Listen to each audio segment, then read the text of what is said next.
Well, a magnificent Monday afternoon. How are you? And welcome to the Gregor Show on Sports 1440, Oilers Nation, YouTube, and Facebook as the Edmonton Oilers are going back to the Stanley Cup final for the first time in 18 years, which, you know what, lots can change. Many of you will remember 2006, likely at a much different time in your life. Maybe you were just a young guy or gal and just enjoying it, in your early 20s, being like, this is amazing, first time ever. Now you're older. Maybe you got kids. Or maybe your kids are experiencing it for the first time. Last time they were young, maybe watch it with dad. Now they're out watching in the bars. It's totally different. And your experience for the moment, some of you are getting to experience with your kids a little bit older for the first time. Maybe they see mom or dad more nervous or using words they've never heard before, right? Screaming, yelling, what's happening? It's great. So we'll get to all of that. It is the Gregor Show presented by PlayAlberta.ca, Alberta's only regulated online gambling website. 100% of the revenue stays right here in the province of Alberta at PlayAlberta.ca. I'm Jason Gregor. He is Connor Halley. The text line, 833-401-1440. 833-401-1440. In our email inbox, you can always email me your thoughts, Gregor at sports1440.ca. If you want, you can get us on Twitter at Jason Gregor, at Connor Halley. Of course, some of you may be watching it on Twitter. You're watching it at Oilers Nation, YouTube, and Facebook, and you've got some time. Relax. Although I don't know if it was, well, I guess yesterday was probably the last 10 minutes, maybe even the third period. You were a little bit on edge, right? Edmonton, I think it's safe to say, did not generate as much offense as they would have liked after the first period. They're up 2-0. Things are looking good. Now, they didn't give up a ton in the second. I thought in the third, maybe they leaked a little bit more, but still not a huge amount. Like possession time, yes. But if you look at the amount of quality chances, it wasn't astronomical. It wasn't just like, now Stuart Skinner played really well, don't get me wrong. But it was like one shot, and then it was a long stretch where nothing would happen. Like Edmonton did, I thought, a pretty good job of not allowing Dallas to have momentum building shift after shift after shift that would lead into the next one. And that was key. Lots of block shots last night. Players are selling out as they should be. You know what? They are now 4 wins away from their goal in life. When you're an NHL hockey player, you know what? As a kid, you fantasized about it. You played street hockey. You played mini sticks, whatever it was. You thought about, hey, scoring a key goal. Now, I don't know if McDavid ever visioned scoring a goal like that. It was a pretty sick goal. Well, we'll talk about that as well. But, Stuart Skinner did, talk about how, hey, as a goalie, he was 7 turning 8 when Dwayne Rollison, who he called Rolly the goalie, was his guy, and he was watching him go to the Stanley Cup finals.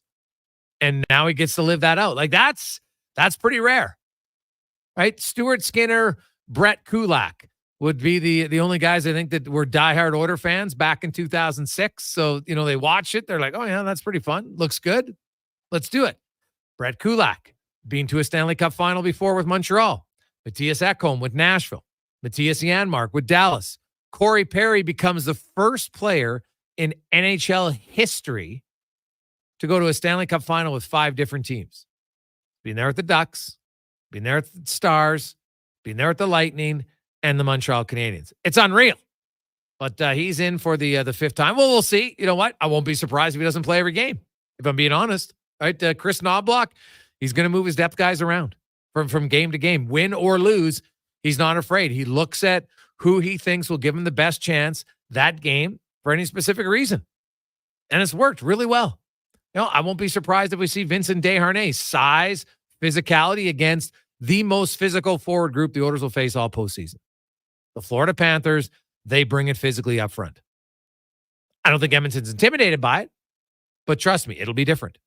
I heard, Jared Stoll talked about, after they beat Detroit, they went into San Jose the first 2 games. They're down 2-0. And it's like, we weren't prepared for the physicality because Detroit wasn't a physical series. So I think that's going to be the one thing for Edmonton. Like, you can talk about it, but until you experience, it's going to be different, right? Like, I won't be surprised if in the first 10 minutes of game 1 or 15, you see maybe Edmonton a little bit on their heels. Maybe I'm wrong, but because they're like, oh, geez, this is a different level of physicality coming from the forwards. Vancouver's physicality came from their defensemen, right? Like you had to really pay the price to get to the net. Florida doesn't have the huge bulking defense core, right? Forsling, Montour, really good defenders, but they're not huge. They're not going to make you have to skate through them to get to the net. They defend totally different. They defend by having the puck and not defending for long stretches of time. So we'll get to all of that. There's lots to discuss. The Oilers, I thought game 4, 5, and 6, they dominated, right? Like they outscored Dallas 10-2 after the first 5. So 10-4 in the overall games, but 10-2 in the final 175 minutes because they were down 2-0 the first 5 minutes of game 4. I think that's domination, right? Now your goalie's part of your team, right? He dominated the Dallas forwards in game 6. They couldn't score, right? And the Oilers penalty kill, perfect in the series, 14 for 14. And their power play, which was 0 for 6 in the first 4 games, shows up 2 for 3 in game 5, 2 for 2 in game 6. And they end the series at 36%. That's how deadly their power play is. Can you limit them at times? For sure. But are you going to hold them off forever? Obviously not. What were they, 45% against Vancouver? I think 20, I got to look it up, 23 just off the top of my head against Van. Right, like not dominant, but not putrid. Not 0, like Dallas. Right, not Vancouver even. In their series, Edmonton was 89% on the penalty kill, so Vancouver was 10.7 on the power play. Right, that's bad. You're plus 20% in any playoff series, you're pretty happy with your power play. And now the Oilers, they take on a team that Florida's just different than any team they face. They've got a lot of experience. They went here last year. They won the President's Cup the year before that. They're good. So are the Oilers. I think maybe it's fitting. The two teams who have played the most games in the playoffs the last 3 years are now going to go head-to-head in the final. And we'll have all week to talk about that. But you know what? I don't think we can just eliminate and forget about how they got here in that series win over Dallas. Right? Edmonton's depth was more productive than Dallas. Fact. Their special teams, way better. Stuart Skinner, at the end of the series, he outdueled Jake Ottinger. Right? And the Oilers' best players were better than Dallas's best players because they're more skilled. Right? Dallas didn't have a McDavid. They don't have a Draisaitl. They just don't. Right? And then Edmonton's like Evan Bouchard, really good series. Right? Ryan Nugent-Hopkins came up with a big game in game 5, 2 goals. That might have been the best playoff game Nugent-Hopkins has played as an Oiler. Can you think of a better one? Honestly, I was hard-pressed. He was outstanding in that game for Edmonton. Right? You look at Darnell Nurse. Going into game 4, had not played very well. Game 4, he was a beast. We talked about it last week. And then game 5 and 6, he continued. Very strong performances from him. He was much more aggressive. His best asset is his size and his speed, and he used it way more. He didn't back in anymore. He stood up at the blue line. If a guy wanted to take him wide, he's like, no problem. He's got the speed to catch up. What about Brett Kulak? He had 21 block shots in the series. 21! He was excellent. And he had to go play the right side, which he hadn't played all year. Right? Like, yeah, he got scored on his first shift there. And, probably not used to having to turn the opposite direction. But after that, I thought Kulak was very good in the series. Right? Cody Ceci was on the ice for too many goals against the first 2 rounds. There was 8 Edmonton Oilers who played 100 minutes 5-on-5 in that series. Right? You had Nurse and Bouchard, lots of defensemen, David, Hyman, Draisaitl. Well, only Draisaitl and Ceci were the only 2 who were on the ice for 2 goals or less 5-on-5 amongst those top guys. He played really well. So you had contributions up and down your lineup for Edmonton. And that's how you're going to win. Right? If they're going to beat Florida, they can't expect to just rely on their top guys. And I think the good news is they don't feel like they have to. Their depth guys feel like they are part of the team. Look at their penalty kill. How can you not? Your Janmark, your Brown, Ryan, Carrick, Henrique, McLeod, Fogle when he's in. They've all contributed to a perfect penalty kill. That's huge. And then Stu Skinner sits out 2 games. A lot of people were like, you can't play him in game 6. We're like, you have to play him in game 6. You had to. He's your guy. And since they went back to him, 6-2, a 1.81 goals against and a 919 save percentage. What more do you want? And he was excellent. He was the second star in game 5, and he was the first star in game 6. He was awesome. So, you know what? I think the Oilers will feel confident. Florida's going to feel confident. It's going to be a hell of a series. Florida's going to be a tougher test than Dallas. No mistake in my mind. They're going to be a tougher test. But, like, the Oilers have the nuclear weapon here. We saw it last night. Did you see the goal? Con man, how many times, honestly, did you rewatch the McDavid goal? When it happened, 4 or 5, and then every single time I saw it on social media. So I'm probably doing about 200 or so views personally. Really? That many? Well, I appreciate high. And, you know, just looking at Heiskanen get kind of turned the way he did. Well, it just shows you, man. Like, it was the NHL, like, the best players, like, we're talking a split-second reaction, right? Like, you look at McDavid and his ankle and how the kind of bends on his blade there. Like, when you watch the slow motion one, and I put it up on Twitter, you're just like, what? Like, most guys just don't have the edge work. And slow motion doesn't do it justice because it slows it down. But then you watch it high speed and you're just like, what? How's that happen? I don't get it. So lots of text line in 833-401-1440. Hey guys, the Oilers didn't get a lot of offense because they were prioritizing defending the rush from Gordoil. Yeah, but even the players admitted, dude, like, I'm sorry. How many shots do they have? They had 10 in the whole game. So the Oilers have defended the rush very well in lots of other games. No, I'm not buying that one at all. They've defended the rush well, but now, hey, it's one game. And here's the great part about the playoffs. You have to be able to win games in different ways. Some days you might have to outscore them 5-4. Some days it's going to be low scoring 1-0 and you just don't want a mistake. Others, you're going to need your goalie stand on his head. Other games, you're going to need your power play. Some games, your best guys are going to have to show up. Other games, you're going to need kind of an unexpected shorthanded goal from a T.S. Janmark that some would say turned the whole series around. So we'll see. Hey, guys, I honestly believe the Janmark goal tilted the series for us from Stu Barnes. Well, it was a huge goal. Right? The building got loud. Although what's great about the playoffs is every time I say, oh, as loud as the building's been, it'll be louder in the Stanley Cup finals because now it means more. Right? Like the game last night, the final, like when the 4-minute mark came, the crowd was going nuts trying to urge the players on. And then at the final buzzer, easily the loudest it's been this year. But that I only say that until the start of game 3. Because I still remember.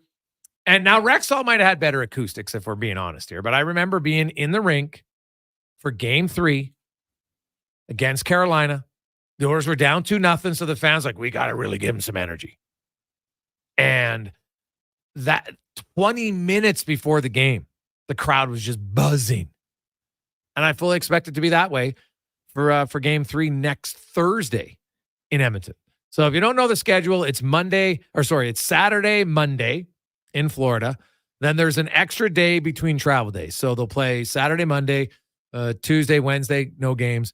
Thursday, Saturday in Edmonton. Then Sunday, Monday off. There'll be Tuesday in Florida. Then 2 days off if there's a game 6. It'll be in Edmonton on the Friday. And then that's the 21st. And then, if necessary, game 7 on the 24th. Like, think about that. It's like today is the 3rd of June. We're going to go to like 3 weeks from now till game 7. Please no. Please no. Can you handle it? So, let's see. Hey guys, I think the series turned when Dallas made the mistake of playing LeBomb and their apology was noticed by the hockey gods. From Michael. Hey guys, will fringe players like Vinny get a ring if the Oilers win? Tony? Well, Tony, first of all, don't call him a fringe player. Right? He's played the 9th most minutes of any Oiler player. Okay? He's not a fringe player.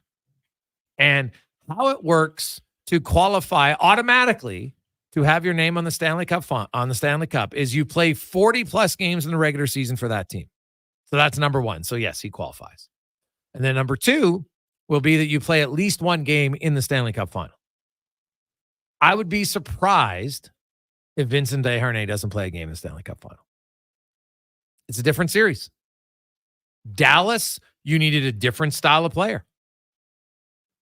Against Florida, I think you're definitely going to need, different guys. It's going to be physical. And I think a guy like Vincent Desharnais will help you against that relentless forecheck of the Florida Panthers. So we'll talk about that lots. David Dwork will join us. We're got to preview the Panthers today. We're going to be doing it every week, but we'll get his early thoughts on the Panthers, any injury updates, different things like that. Wyshynski will be by. We got Andy Petrillo, Spec, Steve Kulias from Sirius XM. We'll get Wanye Gretz. We'll be by the 2-minute warning with Cam Tate. Also, lots of your texts. We'll have some open line time. 833-401-1440 in our eWell inbox. 833-401-1440. Get your thoughts. It's Monday. You got a few days, but how are you feeling? How are you feeling? What are the chances with the Oilers? Now, I picked the Oilers to start the playoffs, so I'm not changing. So I'll stick with the Oilers. I'll say Edmonton in 6. I don't need to wait until Friday because to me that would make no sense. Now, if I hadn't picked Edmonton, then it would be different. I'm not going to change. Why would I change my pick? I think Edmonton's good. Like I'm still kind of perplexed how many people, like for the final 70 games of an 82-game season, Edmonton was the best team in the NHL. And the most points. Top 5 in goals for, top 5 in power play, top 5 in penalty kill, top 5 in goals against. Like, they were a good team. But so was Florida. And I think it's awesome. From January 1st, these two teams. So from January 1st, Edmonton had the second best points percentage in the league. Florida had third. Dallas had fourth. The Rangers had fifth. The only team who wasn't in the conference finals, was top 5, was Carolina. So you had a lot of good teams. Edmonton just beat a very good Dallas team. They beat a Vancouver team who had under 9 points. Now they'll take on a Florida team. Should be a hell of a series, man. I wish we could teleport to get to Saturday, but we can't. So we'll get to that. Hey, guys, any update on Kane? Hard to believe he'd be ready. Well, I expect that Kane will play in the Stanley Cup final. Because if you go back and watch what happened last night, it's, he went to that check on Petrovic, and to me, it just looked like it kind of twisted and wrenched his ankle a bit. Now, he did come back and play a few shifts in the second period. He only played 2 minutes, 34 seconds in the first. Then he came back. He didn't start on the bench. He was in the back room there working on something. He comes out at about the 16-minute mark of the second period. It's a stoppage. He comes out. He does a little bit of a lap. Then when they had the first TV timeout, he's out there on the far side while they're scraping. You know how anybody who's at the rink, they come by in front of the benches and they scrape the ice off. Well, so he's on the far side. He's doing turns, stops and starts, testing it out. And then he played some shifts in the second. Not a lot. Played a few. But then they didn't play him in the third. And I think he realized, hey, it's not there. So he became a good teammate. Standing on the bench, he's opening the door. That's what his job was. He was the door opener for the rest of the game. Because if you're there, you want to feel part of it, right? Like, the grocery stick analogy where the guy sits in the middle of the bench and separates it forward. That's not a great place to be. But it's different when you can't play, but rather than go sit in the back, you want to feel part of it. And so that's what he did. But I would guess that Kane would be ready. Now, how effective he's going to be, that's a great question. I don't know, but I think they'll need him. Because Florida's physicality, you're going to need Kane and Holloway. I think those are the most two physical forwards the Oilers have. They're going to have to be ready. It'll be awesome. Quick break. We'll come back with Wyshynski and more on the Gregor Show, presented by PlayAlberta.ca. Christensen Communities, the name in active adult living. Enjoy retirement living without compromise. At Christensen, we understand that each lifestyle is unique. We are committed to providing choice through optional dining, personal services, recreation programs, and care plans to suit your current and future needs. Enjoy maintenance-free living and build new friendships in a safe, independent community. Large suites with full kitchens and in-suite laundry, on-site amenities, and so much more. Find out more today about our communities across the province at cdlhomes.com. Hold on to your hockey helmet, Edmonton. On the Rocks is serving up 60-cent wings that fly off the plate faster than a slap shot. And Molson Canadian for $4.50. OTR's TVs, they're so clear. You'll see the puck better than the ref. Plus, Every game night during Edmonton's playoff run gives you a chance to be part of the Sack Attack. You could win a Hyman jersey. This is our year. And our time to cheer. Be a part of the legend. On the rocks. On the rocks. Jasper Ave 118. Excavators, loaders, lifts, compaction equipment, and more. Find the XCMG construction equipment you need. Available for rental or sale at Japa Machinery Group. Japa, helping build Alberta from the ground up for 50 years. Visit japamachinery.com.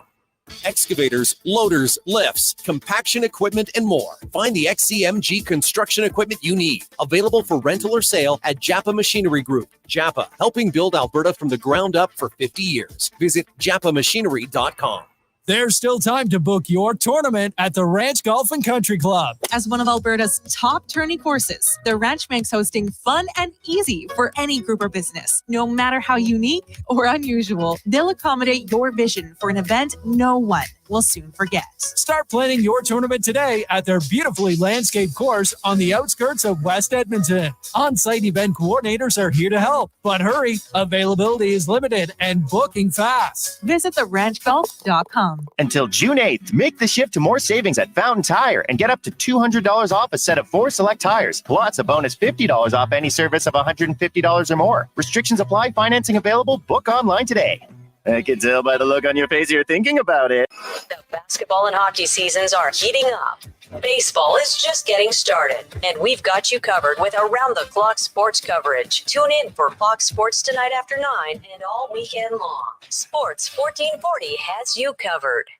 Experience more at the Edmonton Expo Centre. Come for Canada's largest trade show, the biggest names in entertainment, exhilarating sporting events, and more. Stay for the experience. But it doesn't end there. Maximize your brand exposure with Edmonton Expo Centre's new cutting-edge feature screens, spanning Western Canada's largest venue space. Captivate an annual audience of over 1 million visitors during iconic events like Pro Rodeo, Disney on Ice, so much more. To learn more, call 780-660-0514 or visit edmontonexpocentre.com today. Ennio and Jason are friends. Hey, buddy. What's up, buddy? Except when they talk hockey. Edmonton had all those first overall picks, and they still can't win. Yeah, but we still beat you. Battle of Alberta champs, baby. But ask them who makes the best beef jerky in Alberta, and they'll tell you. Wilhauk beef jerky. It might be the only thing Alberta hockey fans can agree on. Pick up some Wilhauk beef jerky today in Leduc, Spruce Grove, and West Edmonton Mall. The postseason is always exciting for hockey fans. For GS, it's all about construction season. For 50 years, GS Construction has been laying the groundwork for your community, but they can't do it without the best team possible. GS Construction is scouting for experienced and motivated laborers, pipe layers or pipe layers helpers, lead hands, operators, top men or women, and a water and sewer foreman. Apply today and start working for the 2024 construction season. Visit gsconstruction.ca today. Before every big interview, every big presentation, every big moment, I've always looked in the mirror and put on my game face. But lately, my eyes look tired, my brow looks old, and I'm starting to think it's game over. Stop thinking and start seeing Dr. Vance Elliott for skin refreshing treatments designed to give you a fresh and natural appearance. He didn't make me look weird. No, he gave me back my game face. Book your consultation today at drvanceelliott.com. Get ready for the largest Milwaukee tool event in Edmonton, the Milwaukee 100th Anniversary Tour, Heavy Duty Edition. It's coming to Edmonton Fasteners West this coming Tuesday. And don't miss out on Milwaukee promos, 100th Anniversary Limited Edition giveaways, and live demos. The Milwaukee Fuel Box Sea Container will be on site along with a food truck, so you can enjoy lunch on us. The Milwaukee 100th Anniversary Tour, this coming Tuesday from 8:30 to 3:30 at Edmonton Fasteners West, 16409 111th Avenue Northwest. Tonight, I'm gonna have myself a real good time. I feel alive. The world turning inside out, floating around in ecstasy. So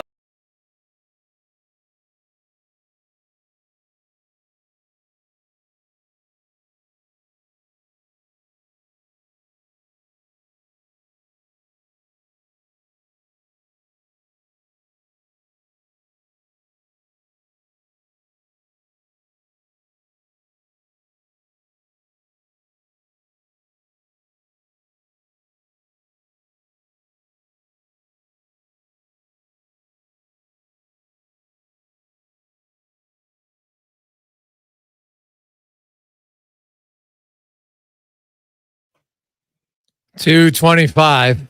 Welcome back. Monday afternoon. It's so hilarious. Every time I hear this song now, all I think about is Paul Rudd on Jimmy Fallon. When he lip synced this song. Oh, that's one of the better lip sync. If you're a fan of lip sync, that's one of the better performances I've seen on Fallon.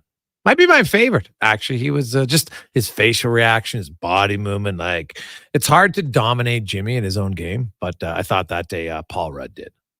Paul Rudd was like the Oilers, and Fallon was like the Stars. The Stars just weren't as good that day. Good team, but did not have the same skill set as the Edmonton Oilers, and the Oilers' depth showed up more, definitely on the scoreboard in this series, and their special teams, well, perfect penalty kill and power play that ended up being 36%.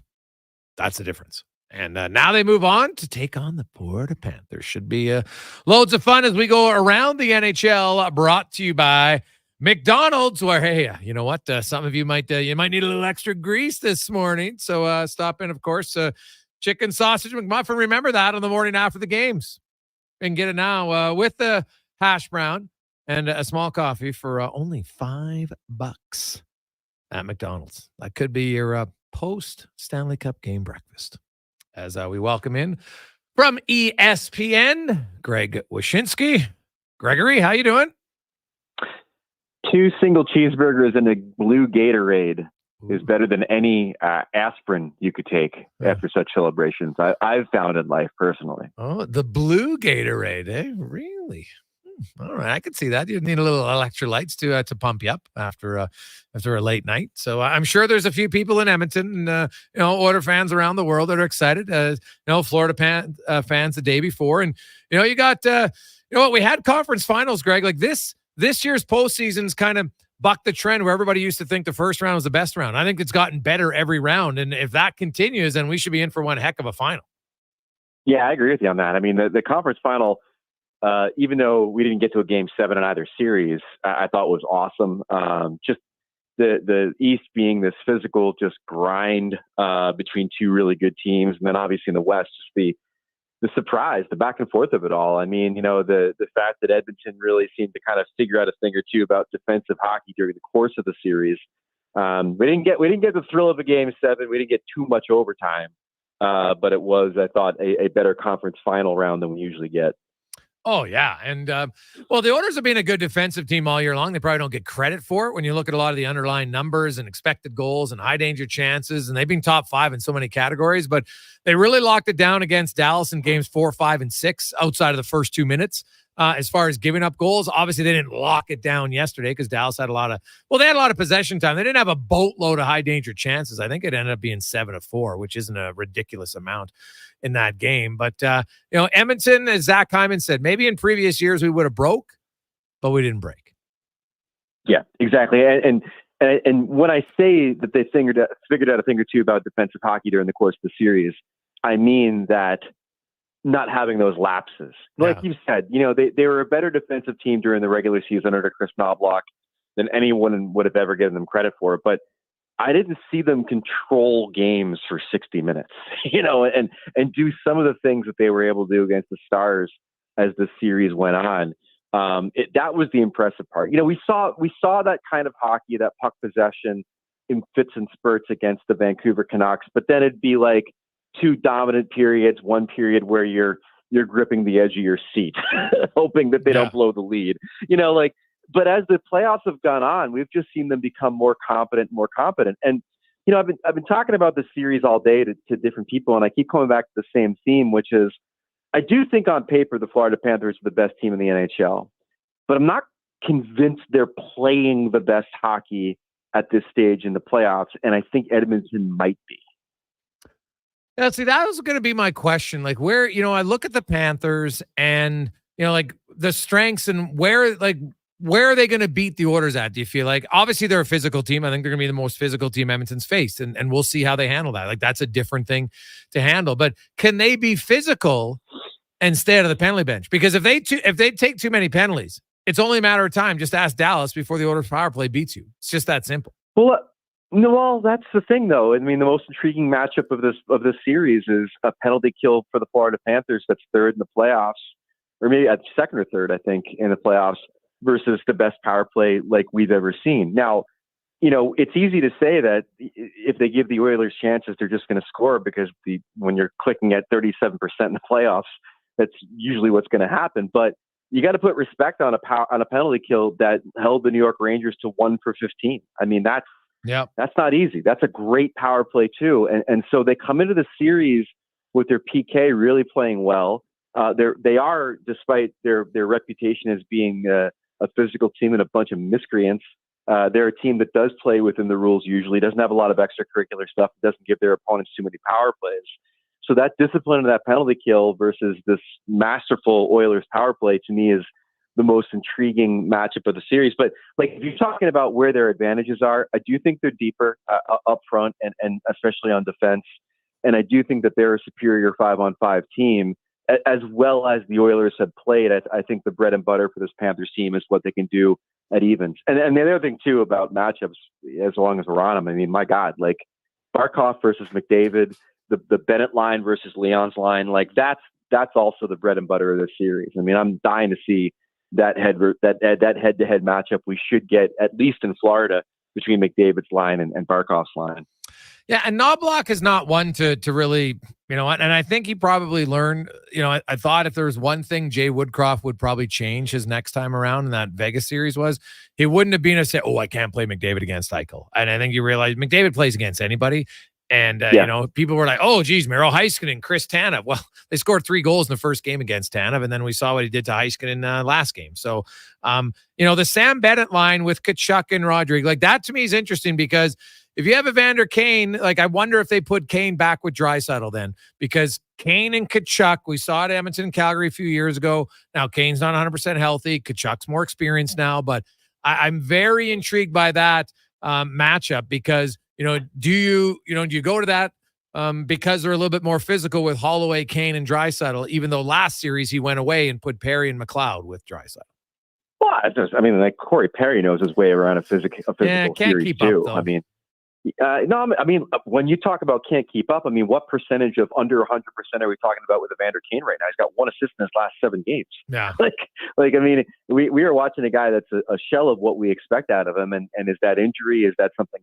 Who knows? But he's not the same guy that he's been. And maybe, sticking him back with Draisaitl energizes his game a little bit or something. But I watch him play and he's been such a non-factor in these playoffs for Edmonton that despite the history with Tkachuk, I wonder what that ends up looking like, that matchup. Now, that's fair. Greg Wyshynski joins us from ESPN. Now, you mentioned Florida because a lot of people said the same thing about Dallas. And now I'll admit that because when people say, well, they have more depth, I'm like, but I don't agree with that because when your top end's so much better, it just funnels down. And I like Barkov a lot, but he's not McDavid, right? And Bennett's really good, but he's not Draisaitl. And so if you say, well, Reinhardt's good, but Zach Hyman can score you 50 goals, right? So I'm not sold like Stenlund, and like Stenlund doesn't do much to me, and Okposo and Steven Lorentz. Like, I don't think that fourth line's any better than Edmonton's fourth line. But you left off one name, which is Lundell. And he's one of these guys that they have down the lineup that makes plays and does everything. They call him Baby Barkov. And as much as you want to say, like, they don't have a McDavid or Draisaitl, I think we can agree on that. I don't think that the Oilers have a Lundell in their bottom 6. And those are the types of matchups that Florida keeps winning. And again, the other thing about Florida too is like in the totality of the big name offensive players that they have, the thing about them that's commonplace for all of them is that they just score in the playoffs. Like how many of these teams, like the Rangers, where Zibanejad and Panarin are MIA, and Dallas, where Pavelski scores 1 goal throughout the playoffs. Like there's so many teams in this tournament that don't have big name players making big name plays, game to game. And that's the thing that Florida has. Like they've got guys, they're a very different hero every night team. And the other thing about them too, is they're not looking and deferring for any of their big name players to do something. They don't wait around for Tkachuk to make a play. If he's not making a play, it'll be Reinhardt or it'll be Verhaeghe. Like, that's one of the most impressive things about the Panthers is that they do have that depth. That's not only like names on a roster, but a different hero every night when they need, to win a 2-1 game. Yeah, I do like their depth overall over Dallas simply because I think they bring different dimensions to their depth, right? Like Lundell is really good, but man, Bennett and Tkachuk, Dallas didn't like Marchminster, one guy who was physical, but that was, even Jamie Benn wasn't the Jamie Benn we remember a few years ago that was just, like a power forward and run guys all over the place. What about the defense matchups? Edmonton played Vancouver and they had huge trees back there and it was hard to get to the net. Dallas is more of a skating, mobile defense. Florida really plays their top 4 guys, although Oliver Ekman-Larsson's become a really good number 5 for them. But you look at the, Gustav Forsling. I know a lot of people respect him if they look at numbers, Montour, Ekblad. But what about Mikkola? Like, is he the guy that maybe, like, he plays a ton of minutes? Their top 4 defensemen play the most minutes for there by quite a bit. Is he the guy that maybe gets overlooked on that blue line? He does, and he brings size and he plays well. Forsling, by the way, it's funny. Like there was a run of about 7 years when Barkov was the most underrated player in the league, and then we got bored of that because he started winning Selkies. And now I think it's Forsling. Like everybody is like on the Gus bus as far as this guy being the most underrated player. And rightfully so. I mean, he scores goals. He makes plays. He's been a rock solid for them defensively. I like their blue line a lot. I like the blue line because it's mobile. It can be physical. It gets them out of trouble. The Rangers in particular were a team that really had trouble establishing anything in the attacking zone just because of how quickly the Panthers transition and how good they are in their breakouts. And I think the players that they have in their blue line, Montour being one of them, Ekman-Larsson, like you said, is another, are really adept at that. So it doesn't have the one guy, and I think the Oilers, you could say, do have the one guy with Bouchard now, but like it doesn't have the one guy that these Stanley Cup winning teams usually have. Your Pietrangelo, your Hedman, and the list goes on. But they do have a really good collection of 6 back there. I noticed, there was lots of people going for Dallas in the last round at ESPN. What's your early sense? I don't know if you guys have put all of the picks out. Is it heavy Florida? Is it even, or is it heavy Edmonton? What's the sense? How does this series break down? I haven't seen the picks. I haven't seen the picks yet, man. I wish I could tell you. I mean, I do know, according to one expert who picked the Oilers to win in 6 and the Panthers to win in 6, me. I am staying on my preseason prediction and saying that the Edmonton will win this series in 6 games. I'm really a believer now. I really think that Connor and Leon look healthy, which is the most important thing in this series. They're both impactful. I mean, Leon obviously is as healthy as he's going to be, but like he's not on one leg as we've seen in like previous runs. Yeah. I think the power play is still going to get their chances and is going to produce. And like I said, I was in Dallas for Game 5. I cannot believe an Edmonton team is this good defensively and this good at evens. Like, I know it's going to be hard against Florida. They definitely are a great even strength team, but the Oilers have been able to carry play in ways that I didn't think they could. And I think that, like I said earlier, they're playing great. I hope the break doesn't kill the momentum, because I just think that they've really unlocked something within themselves during this playoff run that's allowed them to get to this point. And I think, the idea that you've put a carrot in front of Connor and Leon's faces, that is the Stanley Cup, they're going to bite the carrot. Like, I can't fathom a series in which those guys allow this opportunity to slip by, because they've worked so damn hard to get here that I think they're going to come away with the cup. Well, it should be a great final. We have lots of time before it. Everybody gets to rest, recuperate, and be set for Game 1 on Saturday. Greg, as always, appreciate your time. Have a great day. Anytime. That is Greg Wyshynski from ESPN. Panthers, I like their team. Don't get me wrong. I think that's fair. And so when you think about Lundell at the third line center position, and then you think about Tkachuk and Bennett, will we see Knobloch go back to Holloway, Draisaitl, and Kane, and then have Henrique, McLeod, and Vogel, maybe Perry, up against the Lundell line? It's going to be interesting to see what the matchups will. I watched Corey Perry and I love the story and everything, but man, in that game against Dallas, and I don't think Dallas is as quick as Florida, there are times where he just can't get to the puck as often. So as the series goes deeper, do you want that? Like, you can be good in spurts and maybe a week's rest, because I didn't notice it in the first game when he came back. But I just think, you know what? Few games in, you're 39. Just that small little step. So, you know what? Maybe game 1 and 2 is good. We'll see how it goes. But the Oilers have depth. And whether it's Perry, whether it's Fogo, whether it's Brown, whether it's Janmark, whoever it is, they got guys who can do it. I will say this, though. I like Edmonton's fourth line better than I like Florida's fourth line, for sure. Quick break. We'll come back. We got the 2-minute warning with Cam Tate. Lots of text to get to. People are fired up today, as you should be. 833-401-1440. It is the Gregor Show, presented by PlayAlberta.ca. Use the promo code Gregor50. It's on through the playoffs, which is going to take you maybe all the way till the 24th of June. Gregor50. Promo code, free $50 play. Mr. Ruther does a TED Talk. Thank you for coming today. Let's talk about it. Thanks. Everyone in this room feels pressure. But Thanks let me tell there, you Jason. Something about pressure.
Right now, lease from 0.99% or save up to $4,000 on select models for qualifying loyal Volvo Cars Edmonton customers. Plus, save $5,000 on all new and demo 2024 XT60 Recharge plug-in hybrid models. Discover why we're Canada's only 13-time Volvo Excellence Award winner. Chat online at volvocarsedmonton.com or visit 1205 101st Street Southwest.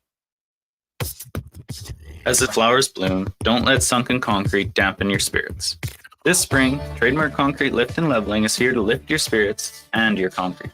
With our quick, friendly lifting process, we're ready to tackle those trip hazards and water pooling problems head on with our vast knowledge and expertise. Trademark Concrete Lift and Leveling, where your ground gets a new lease on life. Visit trademarkleveling.com or call 780-691-LIFT. That's 780-691-5438.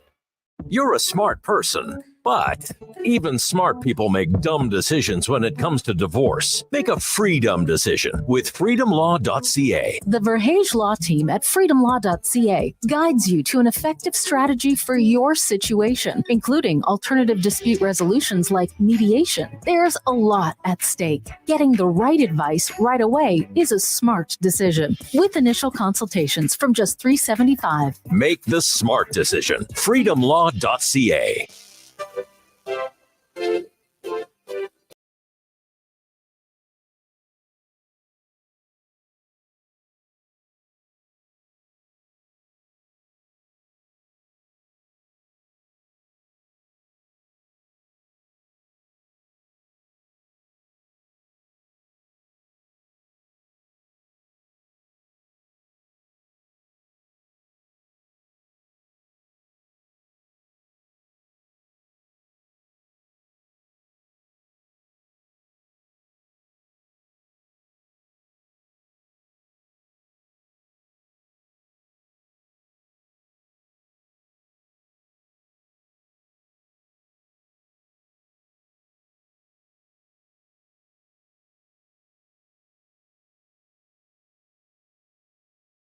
Ooh, 46. How are you? Welcome back. Jason Gregor Show. Alongside Connor Halley, presented by PlayAlberta.ca. And here you are, Stanley Cup final week. You made it again. Some of you, maybe it's your first time. Some of our younger listeners, never experienced it before. Pretty jazzed up. A few veterans who are maybe at a different stage of your life, but you were part of it in 2006. And then, of course, there's some who've been around a long time. You remember back in 1990, a much different time of your life. Imagine if you were in the 80s, living it up in your 20s. Where you are now. Right? Things change. Now you're in your 50s. You're like, hey, maybe your 60s. Like, all right, a little bit different. Maybe not out till wee hours in the morning, but I'm still enjoying it. So whatever stage you're at, enjoy it. It's always different. Some of you are having your kids involved with you for the first time. Maybe now, your kids are gone. Who knows? But it should be fun. It'll be exciting. It'll be nerve-wracking for many of you. And it'll only intensify. That's just how it is. And that's what makes the playoffs so great. 833-401-1440. We'll get to some text. But first, we're going to get to the 2-minute warning brought to you by Legacy Heating and Cooling. Home of the no payments, no interest for 1 full year on your AC unit. Hey, you know what? It's been pretty hot right now. You want to stay cool. LegacyHeating.ca. Cam Tate, longtime veteran journalist, has cerebral palsy, has written for a long time, but always wanted to get in radio, but due to his health, was never able to do it until now. Through the wonders of technology, Cam's words come to life through VoiceBox. Thanks there, Jason. We've all seen it, and some of us even have participated on outdoor hockey rinks, on streets, on driveways within a car parked within a wrist shot distance. And we pretend it's the Stanley Cup playoffs. Everything shots. Goals, passes, saves matter. They pretend, as I said. And pretending magically morphs itself into dreams.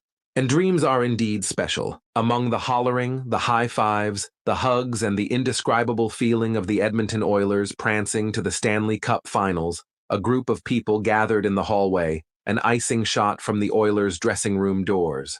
They were lots of young kids, several middle-aged folks, and some seniors, all wearing Oilers jerseys, all smiling brightly, all most likely not believing where they were and what was happening.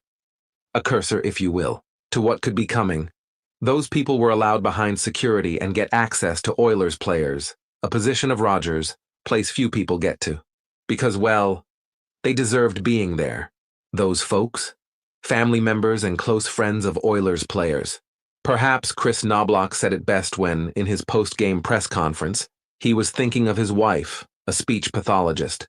A lady who, Knobloch said, gave up many good jobs so he could follow his dream, starting with low-paying coaching jobs, which led him to a masterpiece bit of coaching in the playoffs way back. Now on April 22nd at home, with a 7-4 win over the Los Angeles Kings. A few minutes earlier, Oiler captain, that McDavid kid, Connor, right?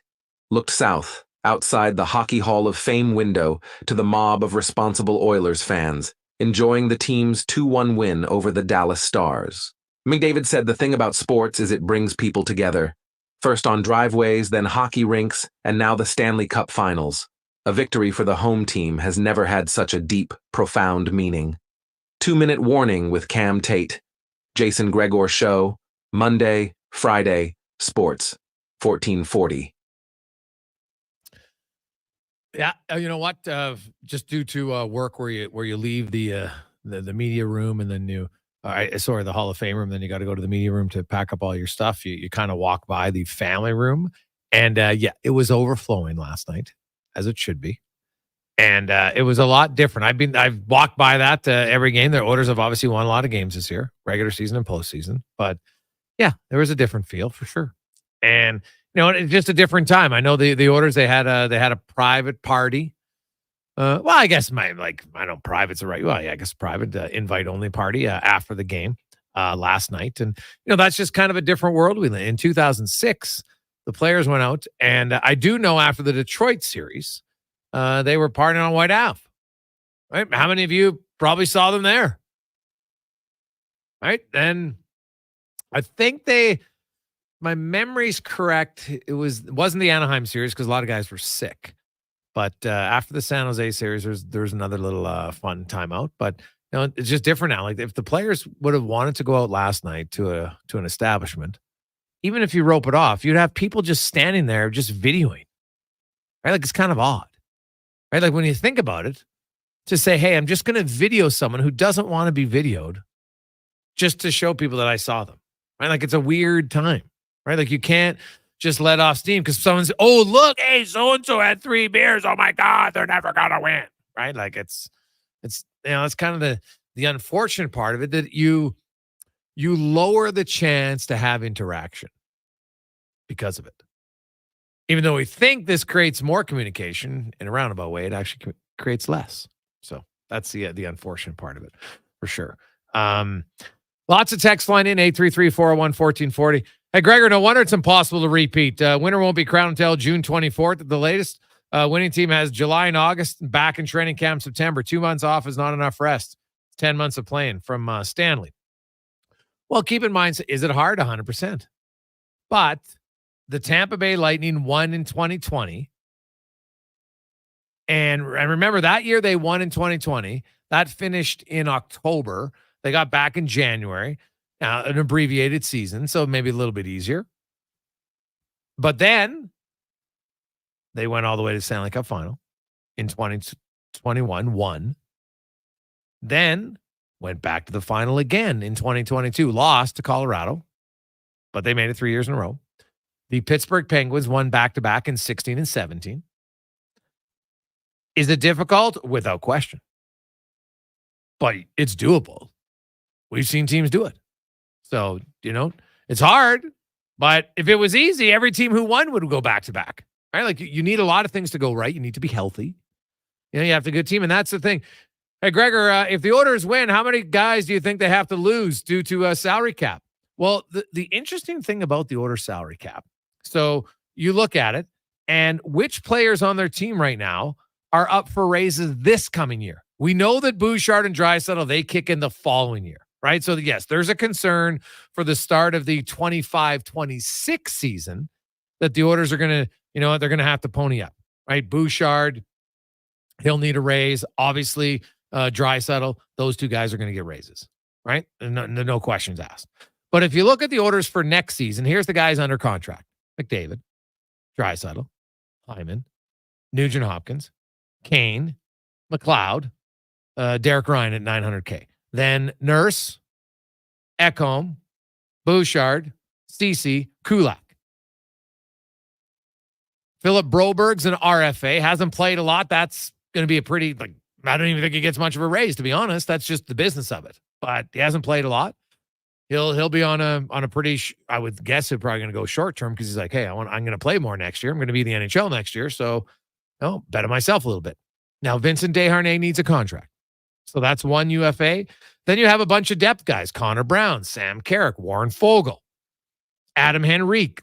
Adam Henrique, probably the guy, right, that I don't know how the Oilers could re-sign him. Got to remember, He scored 24 goals last year. He had 50-plus points. He's not going to sign for $2 million. So now Connor Brown, his base salary was $750. We all know about the bonus overages, but his base salary is $750. He didn't have a great year, right? Now Dylan Holloway's an RFA, but again, didn't play a lot of games. Doesn't have a lot of numbers where you can say that if you're the Oilers, you qualify him. Probably he'll come in right around. Now, maybe you give him a multi-year deal to get a little bit, up to 1.2 or something. I could see that. Now, Warren Fogle, I don't see how he fits in here. He made 2.75 last year, right? You've got Dylan Holloway now, who's going to be cheaper, right? I think Fogel's going to look and say, hey, you know what? He's probably going to get paid. So he'll be gone. Matthias Janmark's a player that I think you'd like to sign for $1 million if you could. But the Oilers don't have, so you're going to lose Henrique, I think. But then again, like you could replace Henrique at the trade deadline again, right? Because Adam Henrique and what you actually paid him on the cap this year wasn't remotely close to what his cap hit was, right? But yes. So their core guys, though, think about it. Like all their biggest minute eater guys are all under contract. So they're not getting big raises, right? Like Vinny Desharnais probably is the guy who's going to get the biggest percentage of raise. But even if he gets a 50% raise,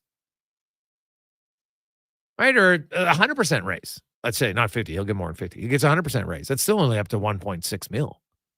So the Oilers, if they win, they will have a very good chance to have their main guys intact if they want. Now, the big question will be who's going to be pulling the strings on that decision. Like that hasn't been talked about a lot, right? It's June 3rd. The Edmonton Oilers, worst case scenario, they go to game 7. That's the 24th, right? It'll be in Florida. So remember, the draft, that's a Monday. The draft is that Friday. Like it's a quick turnaround. So, who's like, I know Jeff Jackson, they're not talking about a lot, nor should they be, but they have a plan, right? But you'll want your GM in place for free agency, which is basically 1 week after, if it goes that way. Now, maybe it goes to game 6. Well, now you got 10 days. So a little bit better, of course. Right? If it's in 5, well, now you got close to 2 weeks. So obviously that's better. So we'll see where it goes. But it is, to me, it's pretty interesting off season in how it's going to be. Right. Hey, Gregor, for past teams who have gone back-to-back in the Cup finals who lost the first time around, how many of them in the second year get back? That one comes from Travis. Well, not often, Travis. So do you know the team, Connor Halley? So there's 2 teams since the last 40 years who lost the Stanley Cup in their first try at it, but then came back and won the next year. The Pittsburgh Penguins lost in 2008 in 7 games and then came back and won in 2009 over Detroit. Same team. Detroit beat them in 2008. They came back and won in 2009. The team prior to them who lost the first time and then won, the Edmonton Oilers. 1983. They lost to the Islanders, came back and won in 84. Then they won in 85. Then they won in 87, 88, and 90. You've had more teams win the Cup, like Tampa Bay won it twice, then they lost their third time. Dallas won the Cup in 99, lost in 2000. New Jersey won the Cup in 2000, lost in 2001. That's actually happened more often.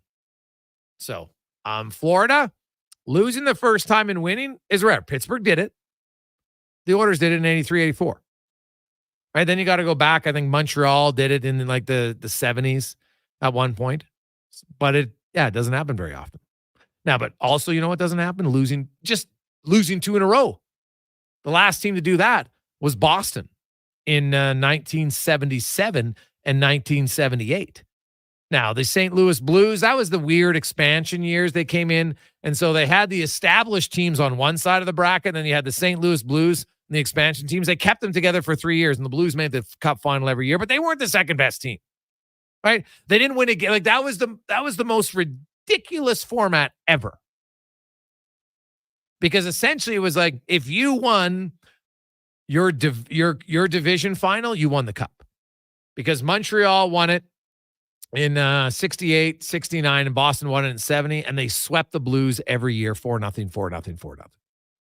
Right? The Blues, they were just in a way weaker side, right? Because they'd had the expansion, so all the weak kind of new teams came in, and so the Blues, they got it. So that's a little asterisk to me. You go back, the Detroit Red Wings in 63, 64, lost to the Maple Leafs both years. The Maple Leafs lost to the Canadiens in 59, 60. Right. So back in the original 6 days, sure. But if we're going even, post 67 expansion, the Blues did it 3 years in a row, and I put an asterisk. I don't even count that. So really, the only team that's ever done it is Boston. That's lose 2 in a row. And like I said, the only teams who lost and then won to get back were the Oilers, 83, 84, and the Penguins in 89. So yeah, neither one. Like the Panthers, I guess technically have better odds to win this year than lose. But if they lose, then it's going to be basically 2 of each since 1977. 2 teams have won twice or one after losing, and 2 teams have lost both times. So it's hey guys, what about Henrique signing for what Fogle was making? I don't know, man. He's a 24, 50-point guy. He's going to sign for 2.75. Like, would the Oilers love that? Of course. But I guess it all depends. Where's Henrique at in his career, right? Because you got to remember, his first year in the league, he went to the Stanley Cup final. He scored a Game 7 overtime winner.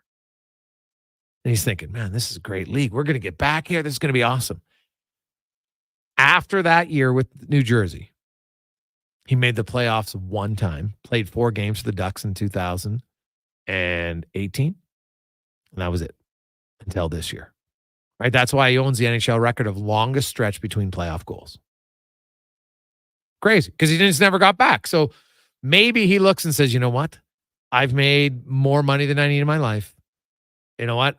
I would take a little bit of a haircut to stay here. I don't know Adam Henrique well enough to even make that. It's not a conversation I would bring up even off the record during a Stanley Cup run. It's a question maybe you would at least ask after the playoffs are over. But I think it would be hard for me to think that he would look at 2.75. That's all I'm saying. I think it would be difficult. Hey, Gregor, who comes out for Broberg next year and needs to be in the NHL? It's a good question. The fact that Brett Kulak is showing you in the playoffs he can play the right side might be Cody Ceci. Right? Now, the interesting part is when you look at Ceci and Kulak, Ceci has 1 year left, whereas Kulak has 2.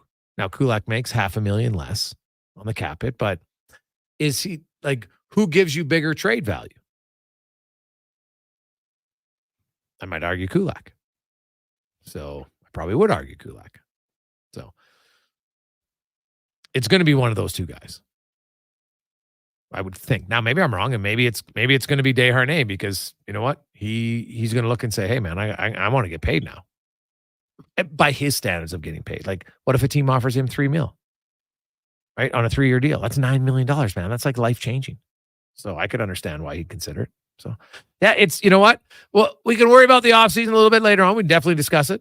But I think Philip Broberg, I'll mark it in. I've been saying that for a while. Broberg is going to be here for sure. Hey, Gregor, what about Campbell? See, now that's an interesting, so if Campbell comes, if you buy him out, it does save you money, but it's also 6 years of dead cap space. Right? He's got 3 years left. So it's not a huge amount, but it's still, I don't know if I want to do that. So I think they would like to try to facilitate a trade first. Maybe retain some of the salary. Right? They might look at doing that instead. So we'll see.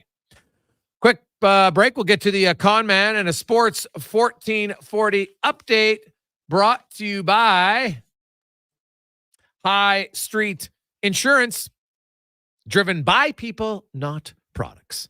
They're people taking care of people for over 10 years. Started right here in Edmonton. Now they've expanded nationally, but still call Edmonton home. Support local. Go to highstreetinsurance.com. This is a sports 1440 update.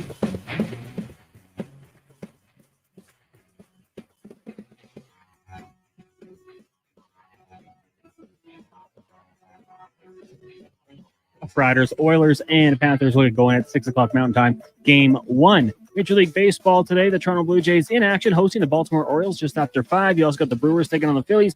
Nationals host the Mets. Tigers in Texas. Astros up against the Cards, the Reds in Colorado. Angels host the Padres, and the Giants meet the Diamondbacks.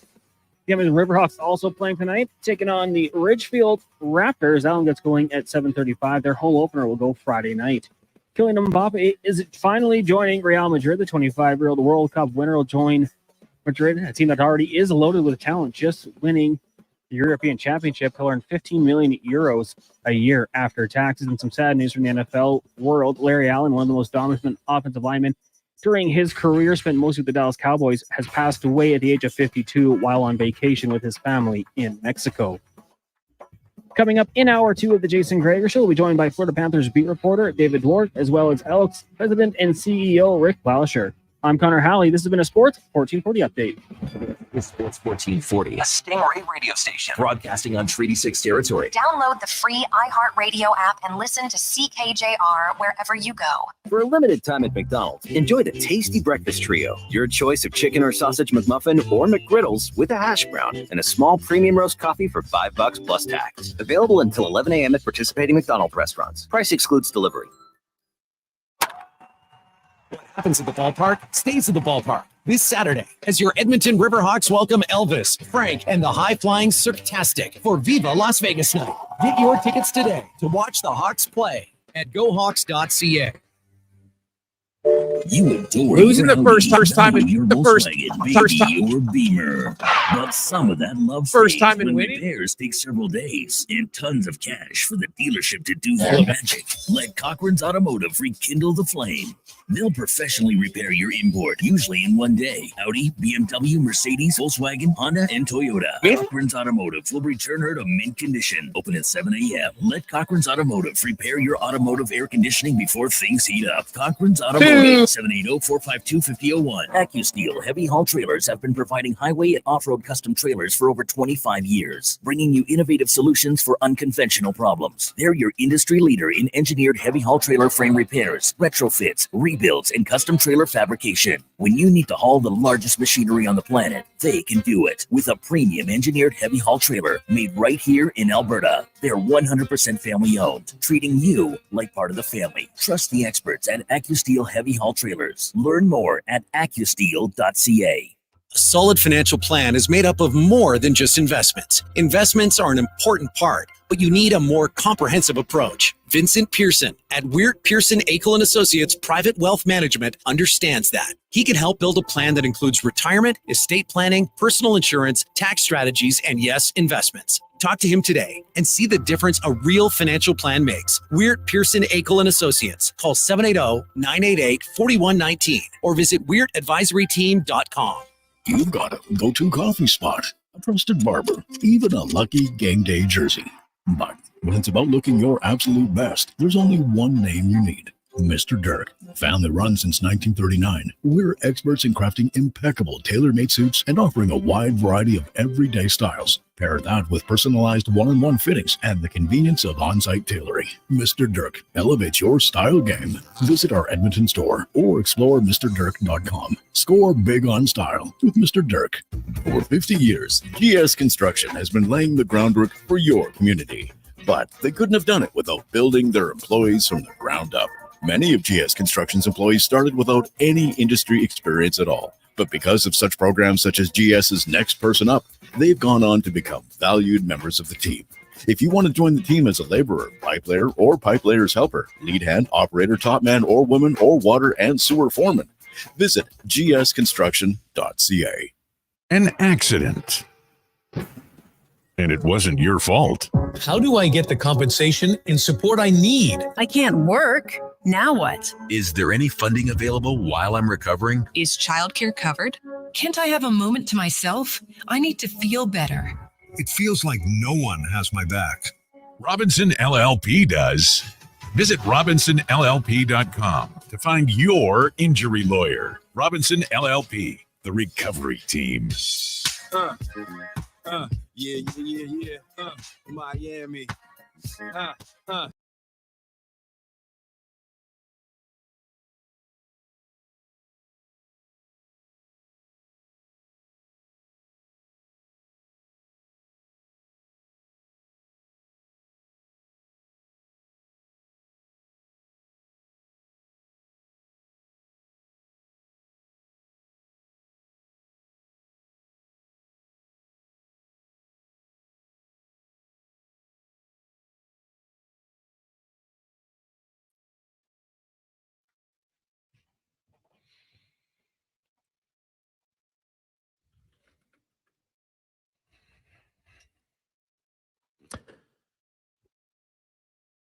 It's after 3 o'clock.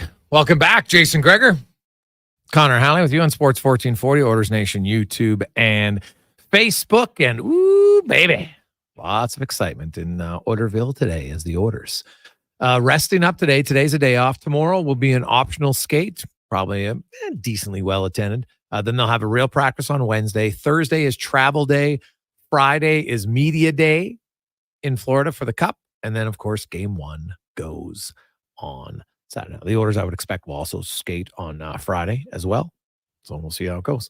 Let's get to our big guest of the day. Brought to you by the Female Super League, designed to elevate female youth hockey. The FSL will provide a place to develop and improve for 12U and 14U players. Learn more at femalesuperleague.com. As we're joined from the hockey news, beat reporter for the Florida Panthers, David Dwork, joins us. And David, the Panthers are back in to the Stanley Cup final, which is a hard feat to do, especially when you lose the first year. We're looking back, you got like Boston lost twice in a row in 77, 78. The Oilers lost in 83, won in 84, and the Penguins lost in 2008 and got back in 2009. That's it. It's hard to do. So I give them credit. Where are they better, or is it just that they're healthier this time around heading into the final? Well, I think the health plays a big part. Obviously, they had a lot of guys that were hurt last year, whether it was Sam Bennett, Luosterainen got hurt in the Carolina series. Chuck obviously broke his sternum during the final. Brendan Montour was hurt. Aaron Ekblad was hurt. They were banged up. This year, much different story. They're heading into the final pretty much at full strength. And I think a lot of it also, Jason, is with the second year under Paul Maurice. Last year, they were still, they knew his systems, but in terms of committing it to muscle memory and really learning it to perfection, you've seen that this year. Last year's playoff run, Florida, oftentimes they were getting outshot. They didn't play the same exact tight defense that you're seeing now. It's a much different, more defensively structured team. The five-man game is strong with the Panthers, and it's going to have to be against Edmonton. But there's a lot that's gone to this year. I think the health is probably the biggest thing in terms of the playoff run. But really, it's just year two under Paul Maurice that these guys are clicking on all cylinders right now, or firing on all cylinders right now, And it looks like between the returning guys and some of the new additions that Bill Zito brought in, that they've got a really good group that's poised, healthy, and ready to give Edmonton a run for their money. Well, it should be a great series. We saw the Panthers. They really did a good job of shutting down Zibanejad and Kreider 5-on-5. Panarin was decent in the series. Maybe not great. Now, no offense to any of those guys. They're not Connor McDavid or Leon Draisaitl. But, I don't think McDavid and Draisaitl have faced a guy like Barkov. Is it safe to assume it's going to be Barkov's line against McDavid and then Bennett against Draisaitl, at least for the home games?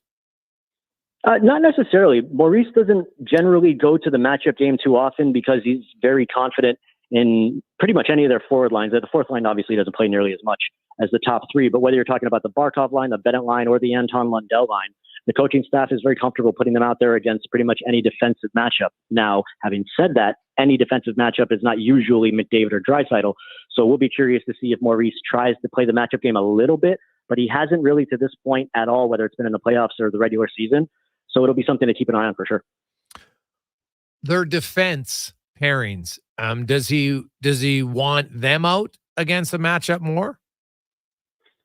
Curiously, I'd probably say no. I mean, obviously, you're going to get the Ekblad Forsling pairing out there a lot, probably against one of the top two lines, just because they're out there seemingly 50% of the time, it feels like, when you're not talking special teams.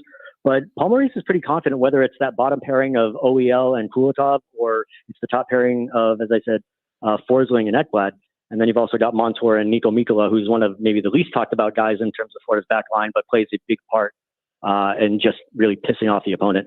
But yeah, like I said, with Maurice, he doesn't really do a lot of the matchup game. They've built this team that they can just throw out, whether it's for the most part the top nine, but they can roll their four lines and their three pairings. And there's a big thing, Gregor, is just the depth, because when you can roll the lines and the pairings like that, Florida's right now at their health, they've probably got 5 forward lines and 4 defensive pairings that they'd be perfectly comfortable with rolling out into a playoff game. So they're very fortunate in that regard. And the credit there goes obviously to Bill Zito and his staff for what they put together last offseason to build on what they did last year. David Dwork joins us from Florida. The Panthers shut down a Rangers power play that was pretty good. in the first 2 rounds. Now they took, I think it was 15 penalties in the 6 games. So not a ridiculous amount, like, 2.5 a game, which is, definitely, not crazy. He's not undisciplined by any stretch. But they are getting set to take on the Oilers. What makes their penalty kill work so well? What did they do well against the Rangers to limit them to only 1 goal? It was a little bit of luck, I think, at times, just because the Rangers did get their opportunities, maybe not hitting the net as much. Sergei Bobrovsky obviously played a part in that. But no, overall, I think it kind of filters down from the 5-man defensive unit that they're so comfortable playing at 5-on-5, because if you watch their penalty kill, it's one of the more aggressive ones you're going to see, whether it's a defenseman or a wing. They're going to fly out and try to cut off some of the passing lanes. They're going to put pressure on you on the boards and at the blue line, and then count on their counterparts to get back into position so that way they're not getting caught too far out. How they manage that against the Oilers will be very curious, just because there's a lot of very, very fast puck movement on that power play, and obviously high skill. They're not afraid to take one-timers, which is a big key to defeating the penalty kill. So how Florida will equate against Edmonton is something I'm very curious to see, because they've had some success, whether it was against the Rangers or against the Bruins. But when facing the Oilers power play, I just feel like it's a completely different monster than what you'd be used to. So I'm very curious to see how it ends up playing out. What about the Panthers power play itself? How did it look against the Rangers? Edmonton, LA didn't score once in the power play in the opening round. Dallas didn't score once in the third round, and Vancouver managed 3 out of 23 in their 7-game series. Their penalty kills been great. What's the best asset on the Panthers power play when it's going well, and what are they going to have to do to try to break down this penalty kill? The best thing for the Panthers power play is when the puck is moving fast, because their basic goal is to look for Sam Reinhart in the middle. I mean, obviously they've got other weapons that they'll try to exploit, but that's what they're trying to look for ultimately. As you saw, Sam Reinhart led the NHL in power play goals during the regular season. He's gotten a few looks during the playoffs, but I feel like teams have done a more conscious job of trying to shut down the middle of the ice, which is where the puck movement comes into play. I saw Reinhart a little bit during practice during the last series, and once or twice against the Rangers, you actually saw him move out of that slot spot from the bumper position, and he moved to one of the flanker spots temporarily. Curiously, whether that's to try to move around the penalty kill, if they're looking to square in on a position, or if they're looking to square in on the guy. But I would say for Florida, I mean, the best thing you can do is just zero in, whether it's on Reinhart or one of the 2 flankers down low, and usually that's Tkachuk and Barkov in terms of the top power play unit. But the unit has not been operating at the same success level during the playoffs as it has during the regular season. I wonder if it's just because things are a little bit tighter and it's harder to free up that pass in the middle, whether they're going to try to do some different things against Edmonton. I'm curious to find out as we see practice this week, just because, as you mentioned, Edmonton's penalty kill has been absolutely lights out during the playoffs. Special teams has been such an important part of what Florida has done the last 2 rounds against Boston and the Rangers. I would imagine it'll continue to ring true in the final. How they execute, how they solve that Edmonton penalty kill, will be something that we'll definitely have to keep an eye on. Well, David, I know that Reinhart has 4 goals in the power play, as does Verhaeghe, but you know what? Their second unit, do they split? Is it like a minute 20, 40-second type of split? Because their second unit's been decently productive. They chip in. Tarasenko's got some goals. Rodrigue's got some goals. What's the split from their first to second unit on the power play? I'd say generally it's the 120 to 40 kind of split. You'll get 2 good looks, and then the second unit will come out there. But sometimes depending on what's been happening before the power play, if one of the top 2 lines have been out there, then they'll start with that second unit and keep that one out for a good 60 seconds, just because, as you said, whether it's, Bennett, Verhaeghe, sometimes will be on that second unit. Matthew Tkachuk will sometimes double shift on the power play. Evan Rodriguez has been solid. Anton Lundell has been excellent during the playoffs. So they've got some solid shooters on that second power play as well. And then also whether it's, if Ekblad or Montour is getting 1 power play minutes, and you've still got the other one for the second power play, you've got OEL that can chip in. You've got Forsling they can use. So there are certainly some options. It's just going to be, finding whatever works, because the way that Edmonton's PK has been going to this point, it's, damn near unstoppable. If I look at their forwards, they've had 9 play all 17 games. Now, Bennett was hurt. Now he comes in, so that's 10 to me that are regulars all the time. Then there's Lorentz, Cousins, Okposo, and Lomberg, and Lomberg's only played 5. Who do you see then, if we assume that Bennett's your 10th forward in for sure, out of Lorentz, Cousins, and Okposo, how do they rotate those guys in? Basically, what Maurice has been doing is using them as pairs, whether it's the Okposo-Lorentz as one pairing on the 4th line, or it's Lomberg and Cousins as the other pairing. Those are the 2 that started the playoffs. Lomberg got sick after, I think, the first game of the first series against Tampa. So they switched it up to Okposo and Lorentz. They scored a couple big goals in that series. Yeah. So they kept that riding until the second round, and then Maurice switched it back the other way. They rode for a few games. I think it's more just the feel of the coaching staff, because you're always going to get Stenlund to centering on that fourth line. That's never going to change. He's a key on the PK. He's not going anywhere. But really, they've got this system where they can put in whichever wingers they get. Lorentz was out of the lineup for much of the regular season. It took him a while to crack back in. But now between him and Okposo, they've got a really nice little chemistry of two big guys that can move the puck well. They can move in and out of the face-off circle. Steven Lorentz was excellent for a couple of games in the third round, in the face-off circle. But it's really game to game, because it's not predicated on wins and losses necessarily. If Maurice is going to make the change, it's just, the feel of the series. Where it starts, it would not terribly surprise me if it starts the way it ended in the conference final, which would be with Okposo and Lorentz. But that would be a game-to-game thing, I think, would just depending on how Maurice feels that they're matching up. Great stuff, man. We really appreciate it, David. We look forward to this series, man. Enjoy it.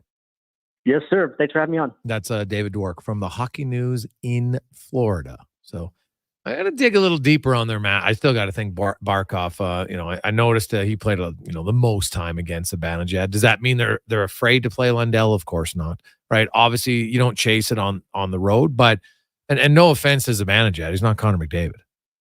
Like, if I'm Paul Maurice, I like Lundell, but if I think Barkov's that much better, I'm going to try to get him out against McDavid.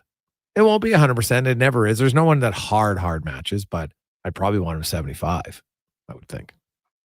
423, when we return, lots of changes coming on and off the field. We'll discuss it next on The Gregor Show, presented by PlayAlberta.ca. Try the new extra-large New York-style crispy pepperoni pizza only from Papa John's. Get you some of that crispy, curly, cuppy pepperoni on top of an extra-large New York-style crust pizza with creamy tomato sauce and a 3-cheese blend. This ain't around forever, so walk fast like you're in NYC and order one now. The extra-large New York-style crispy pepperoni pizza for just $22.99, only at Papa John's. Better ingredients, better pizza, better get you some. 0% for 60 months. I'm not kidding. Where? Wolf GMC Buick. And it's GMC's Adventure Calls event. Pick out a new 2024 Sierra with finance rates as low as 0% for up to 60 months. If you're a Costco member, you get another $1,200 off purchase price on any 2024 in-stock Sierra. We're talking half tons, 3/4 tons, even 1 tons. If you'd rather an SUV, we've got low lease payments and an awesome selection on GMC Terrain. So get in today and get your adventure on. Wolf GMC Buick. We're making it easy. I'm Ryan Nugent-Hopkins. And I'm Zach Hyman. And when we're not making juicy, sweet passes or having my goals disallowed, we're working for Legacy Heating and Cooling. Guys used to call me a plumber. And now they call you an AC repairman. Nice. Hey, guys, you're not here to fix air conditioners. You're here to sing the jingle. Oh. Well. Okay. Call Legacy, call Legacy. No payments and no interest for 1 year from qualified installers. Legacy Heating and Cooling. Introducing the Female Super League. Female hockey is on the rise with more women playing the game than ever. Join us as we pave the way for the future of women's hockey. The FSL is more than a game. It's a movement and an experience for the motivated female athlete. Teams will compete in a showcase-style format featuring consistent interprovincial competition. Come be part of the journey as the 2024-25 season unveils a 12U division, as well as the launch of a groundbreaking progressive body-checking 14U division. For more information, visit femalesuperleague.com. The locks are on a timer. They're going to get out.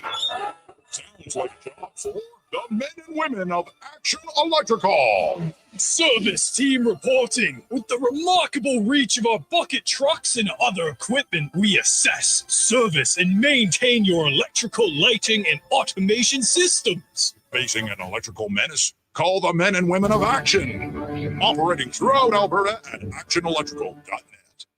The playoffs are wild. We all know that. And this year, Play Alberta is making it even wilder. Make a deposit with promo code Gregor50 to snag a $50 free sports bet with your next deposit. Get ready for unbeatable promotions throughout the playoffs with 10+ odds boost on every Oilers playoff game. Score a chance to win a pair of lower bowl or even exclusive sweet tickets for an Oilers playoff game just by making a bet on an Oilers playoff game at playalberta.ca. Bonus terms and conditions apply. This spring, the savings continue at the Brick. Take up to 40% off furniture and mattresses, as well as the chance to scratch and save an additional 40% off your purchase.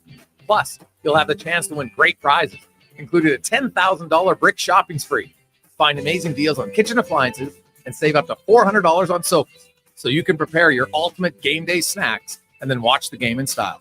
Some exclusions apply. See in-store for details. The Brick, saving you more.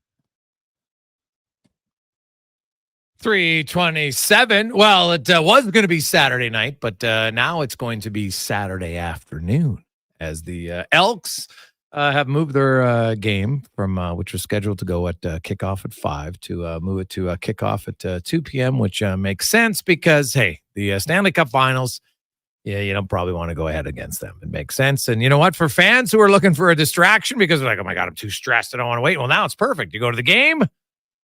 Then you get home with ample time to watch Game 1 puck drop around 6:20 on Saturday night. As we get to our CFL report brought to you by Legacy Heating and Cooling, home of the no payments, no interest for 1 full year on your AC unit. That's legacyheating.ca. The president of the Edmonton Elks, Rick Lawlessure, joins us again. Rick, how you doing? Hey, Jason. Good. How are you? Hey, I'm great. Fairly easy decision, I would think, for you. Now, like, how much of it does the league have to approve a time change less than a week out? Yeah, the both the CFL and the TSN need to approve it. But we started this a couple of weeks ago, discussions with them on the potential that this may happen. And it did happen. So it's going to be a great day of sport in Edmonton on Saturday. Also today, there was the announcement that you guys have, there's been some renovations at the at Commonwealth Stadium. Can you kind of give us some insight into what that is from a fan perspective? Yeah, we're not just rebuilding on the field; we're rebuilding in fan area, and that's certainly our focus. Is everything we can do for the fans. So we've done a number of things. First of all, in the suites. We've renovated all of the suites, and that's come from our great sponsor, 180 Kitchen. So we're able to do that. And our suite holders are very, very pleased with that. We've added a point of sale system in our concessions for all the concessions in Commonwealth. Okay. That will be top of the line. They're faster, they're quicker. It'll really help the lineups. And the point of sale system that was in here was actually put in for the World Championships in athletics. So that was a number of years ago, as we all know. So this is a real top of the line point of sale system. We've refreshed the Jackie Parker room that's on the west side of the stadium, and we've upgraded and changed a number of the pictures, and it's a great place for pregame. We're going to introduce on Friday our Legends Club. We've rebranded the East Room in the concession area that as an exclusive to our season seat holders, and we're going to open it and show it off on Friday when we have all of our alumni here. It's going to be the greatest number of alumni that we've ever had here for our dinner on Thursday night and then for the game on Friday. We're expanding our brick kids zone. That was in the southwest corner of the stadium. Now we've moved the tailgate area to the lot B, which is sort of in between A and C, and that's made it a little bigger. But we're moving the brick kids zone right into the field house. So a lot of space there. We're going to keep it open throughout halftime. So we have a real commitment to build on getting families to the games. And, we're very affordable and big push to get families out and try to have activities for them. Through our relationship with TELUS, we've made some upgrades to the Wi-Fi and the cellular enhancements. So overall, working with our partners, Commonwealth Stadium, through the city of Edmonton, we've been able to do a number of these things that some of it you don't see because it's infrastructure, but overall, it's going to be a great improvement. And because, as I said first, our focus is on the fans to not only watch football, but to sit in a great stadium and have fun and enjoy the afternoon or the evening games. Rick LaLacheur joins us, Elks president and CEO. You mentioned the dinner on Thursday. Do you guys have a set number of how many alumni are going to be in town? Not yet. They keep coming.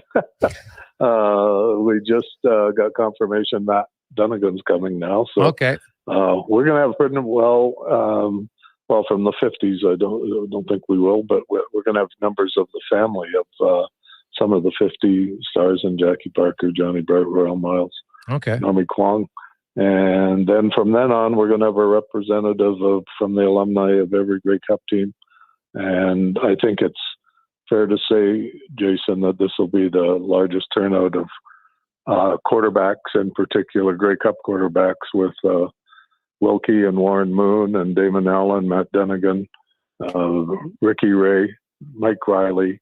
So I think it's just going to be a great time. And we're also going to have them. Dinner, as you know, is sold out, 1,100, and we're really pleased with that. And we're going to have all these alumni in the field house prior to the game from I think it's 11:30 till 1:30.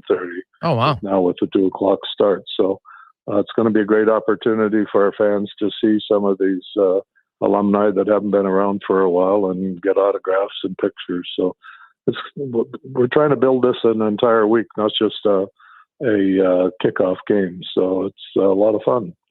So from 11:30 a.m. till 1:30 p.m., 2 hours in the field house for fans.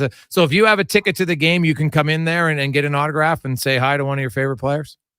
Exactly. Yep. We're going to hope to have all the alumni there because, as you know, there's a lot of alumni that have chosen to stay in Edmonton and make another career here. So there's quite a few that live here. So we're going to be, I think we're going to be close, if not over to 50 alumni attending.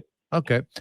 Rick LaLacheur joins us. Rick, obviously as a guy who, you come from BC and you saw how, things got turned around there, it helps having a winning product. There's no question. Obviously you want to do a lot of the other things too, because you have to have both. It can't just be about the game. You want to be entertainment and all the family stuff, but obviously you want to win. Preseason, it's hard to know, but where do you think the team is at when you talk to the coaches, and how much confident are you that this team will be a lot more competitive this year than we saw the previous 2 years?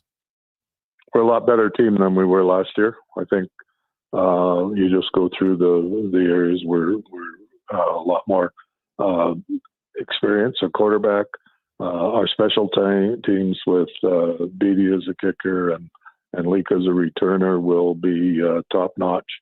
I think we've got a great number of receivers and the running game through will continue. It's going to come down to how our two lines play, defense and offense. And I think we've got some good young rookies that shown at training camp, and we'll be, I think, far more competitive than we have been in the past. And hopefully, as you know, most CFL games come down to 5 or 6 plays in a game.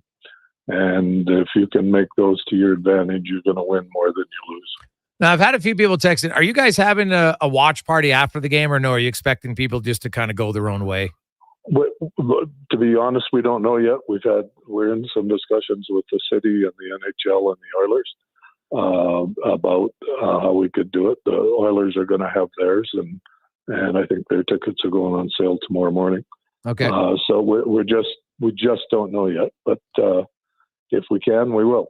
And sad news today is Eric Upton, longtime member of the Elks, was laid to rest. He had an unexpected, passed away, had a heart attack on his bike recently. So I know there's one of the alumni guys you're probably expecting to show up, but unfortunately won't be there. A guy who was a huge presence physically, but also in the community for many years. Yeah, he sure was. And not only is he not able to show up, he'd already, him and his family had volunteered to host 2 or 3 of the alumni that were coming in from out of town. So it's a hard one to take. He was here for our announcement of when we made the announcement we were going to have the dinner and the alumni reunion. And it's just a very unfortunate situation. And not only was he a great football player, but as you say, he was great in the community and tied to both the Elks and the Oilers. Rick, I have to ask you, I know you're overseeing the potential sale. My sources tell me it's 2 or 3 fairly serious groups that are there. Can you give us an update? We get people texting in all the time. Is there like an ideal end date that you'd want this to be done? Sure, sooner rather than later, if that's an ideal end date. I think that the process got a little behind because of, it was actually a good thing. We had so many responses and so many parties interested in it. So we took more time than we thought to work our way down. We are now in a short list, and there's a number of things we're working through with these parties. And I'd like to get it done sooner than later, but I just don't want to put an exact date on it. I think it's fair to say it's going to be during the season. Okay. I guess anything could happen and be the end of the year, but that's our focus now, is to work through with the short list and get something done just as quickly as we can. Now, Rick, when you mention you're dealing with these 3 teams, because it's a publicly owned team, my understanding is it's not like there's a big sale of actual dollars in the sale. It might be for a certain number, whatever, $1, but there's like a guarantee of how much they're going to have for infrastructure. So what is it that, you guys, when it comes down to for these final groups, what are the key things they're going to need, as far as, what would make it, a viable sale for the community owned team to make it become private? There's a couple things. I think it's fair to say that we want somebody that is committed to the community, both from a football perspective on an ongoing basis, but also this club has played a big role in the community in our off the field different events, and we certainly want to make sure that continues. It's got to be somebody with sufficient financial support behind them, because it's no secret this club's lost a lot of money over the last 4 or 5 years. Yeah. We're not going to come out of it in 1 year, so it's going to take a few years to come out of it, and to rebuild. And it's got to be somebody that's committed to that, and they've got to be, I think, passionate about the CFL and about the Edmonton Elks on the field. So I think we've got that in all the short lists that we're talking to, and we just need to keep working through these with them, and we'll see what we end up with. Will it do you plan on letting the people know who the groups are before it becomes a sale, or is it all going to be private until the one group wins? No, I think it'll come down to whoever it is. The interesting thing, Jason, about this, as you say, it's a community-owned team. It's actually under the Alberta Corporation Act and not-for-profit organization. So the board of directors has full authority to sell the assets of the club, and they appointed the special committee to do the legwork to investigate the various alternatives. That committee's worked exceptionally hard and put a lot of hours in. And we will then come to a recommendation to the board that would then have to be approved by the board of directors and approved by the CFL. And at that point, it would be announced, and we would close the deal, and we'd proceed with the new owner. Well, Rick, we look forward to that coming some point during the season, and best of luck on the year. A huge year for the Elks, of course, the 75th anniversary, where you have events going on all year, and it kind of officially gets going on Thursday with the dinner, and then all the alumni on Friday. Then, of course, the game now 2 o'clock is the kickoff on Saturday. But reminder, if you're going to the game and you want to see Warren Moon and Wilkinson and Ricky Ray, Michael Riley, and many others alumni, they'll be there signing autographs in the field house, and that's open to fans with a ticket to the game from 11:30 a.m. until 1:30 p.m. So should be a lot of fun. Rick, as always, appreciate your time. Have a great day. You too. Thanks, Jason. Bye now. There you go. That's Rick Lawless. Here's what I can tell you on what I've heard for the groups. My understanding is there's one group of about 8 people, kind of similar to what Cal Nichols and them had with the Edmonton Investors Group, right? The original one. Now they had 38. There's not going to be that many. Then the other one is there's one individual who would look at it, he would be running it himself, right? He's one group. So my understanding is those are kind of the 2 front runners at this stage. So we'll see where it goes. I think, people that are from the Edmonton community who care about football, who I think understand the business side of things, are very passionate about wanting to bring the green and gold back to being noteworthy and to being something that Edmonton sports fans are proud of. They want to support, they want to go to. And I think that's will be their goal. I think once it is privately owned, I would expect there to be some changes in how things are done. And that's just how it has to be, because obviously, what they've done the last few years hasn't worked on the field or off the field. The record on the field, the attendance in the crowd backs that up. Quick break. We'll return. Jason Gregor, Connor Halley with you on Sports 1440, Oilers Nation, YouTube, and Facebook. Try the new extra-large New York-style crispy pepperoni pizza only from Papa John's. Get you some of that crispy, curly, cuppy pepperoni on top of an extra-large New York-style crust pizza with creamy tomato sauce and a 3-cheese blend. This ain't around forever, so walk fast like you're in NYC and order one now. The extra-large New York-style crispy pepperoni pizza for just $22.99, only at Papa John's. Better ingredients, better pizza, better get you some. Hey, Edmonton, it's your quarterback, McLeod Bethel Thompson. Elks football is back. The home opener, presented by Pure Later Tackle Hunger, is Saturday, June 8th versus the Saskatchewan Roughriders. The Grey Cup will be in the house to salute 75 years of EE football. Tickets and more at goelks.com. We've finished construction of our gamma radiation containment facility. Is it up to code? Is it going to be safe? Sounds like a job for the men and women of Action Electrical. Testing team reporting. We test your commercial operations using tools like infrared to ensure safe operation. Trust us to prevent potential calamity before it strikes. Facing an electrical menace? Call the men and women of Action. Operating throughout Alberta at actionelectrical.net. A solid financial plan is made up of more than just investments. Investments are an important part, but you need a more comprehensive approach. Roger Weird at Weird Pearson Akel & Associates Private Wealth Management understands that. He can help build a plan that includes retirement, estate planning, personal insurance, tax strategies, and yes, investments. Talk to him today and see the difference a real financial plan makes. Weird Pearson Akel & Associates. Call 780-988-4119 or visit weirdadvisoryteam.com. Gather around the radio, kiddies, for the best time of day. It's Oodle Noodle time. Listen in this week as your noodle hero battles the barbarous Bobby Burger. Now sing along. You know the word. Oodle Noodle time. Oodle Noodle time. You know what time it is now. Get up and give me your best Oodle Noodle dance. Your best time of day is Oodle Noodle time. Legacy Heating and Cooling jingle auditions take one for Ryan Nugent-Hopkins and Zach Hyman. Are you ready, guys? We were born ready. Heck yes, Nuge. Drop the beat. Call Legacy. Call Legacy. We freaking killed it, Nude. That's what I'm talking about, Zachary Martin Hyman. Nice guys. We're going to sell a lot of air conditioners. Hey, doesn't Legacy offer no payments and no interest for a year on those? Yeah. Well, thanks for the assist on the copy points there, Nuge. It's just what I do. Legacy Heating and Cooling.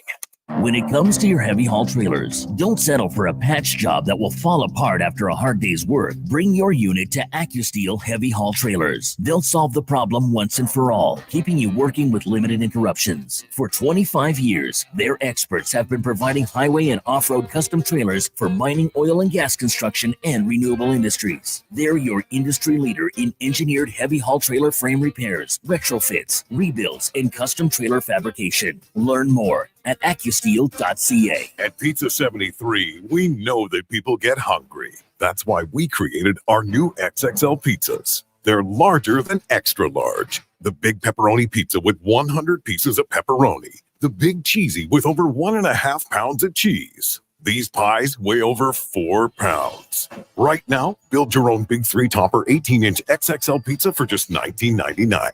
Limited time only. Pizza 73. Hunger happens. Pizza 73. A few years ago, I was doing okay, but the rising cost of living has made my credit card bills go through the roof, and I don't know how to handle it anymore. Times are tough. The cost of living is causing many to fall into debt through no fault of their own. It's easy to feel overwhelmed and stressed. There are options that can help you get back on your feet. My name is Parveen Middleton, and I'm a licensed insolvency trustee at BDO here in Edmonton. I can help you find a solution to become debt-free. Visit bdodebt.ca to learn more.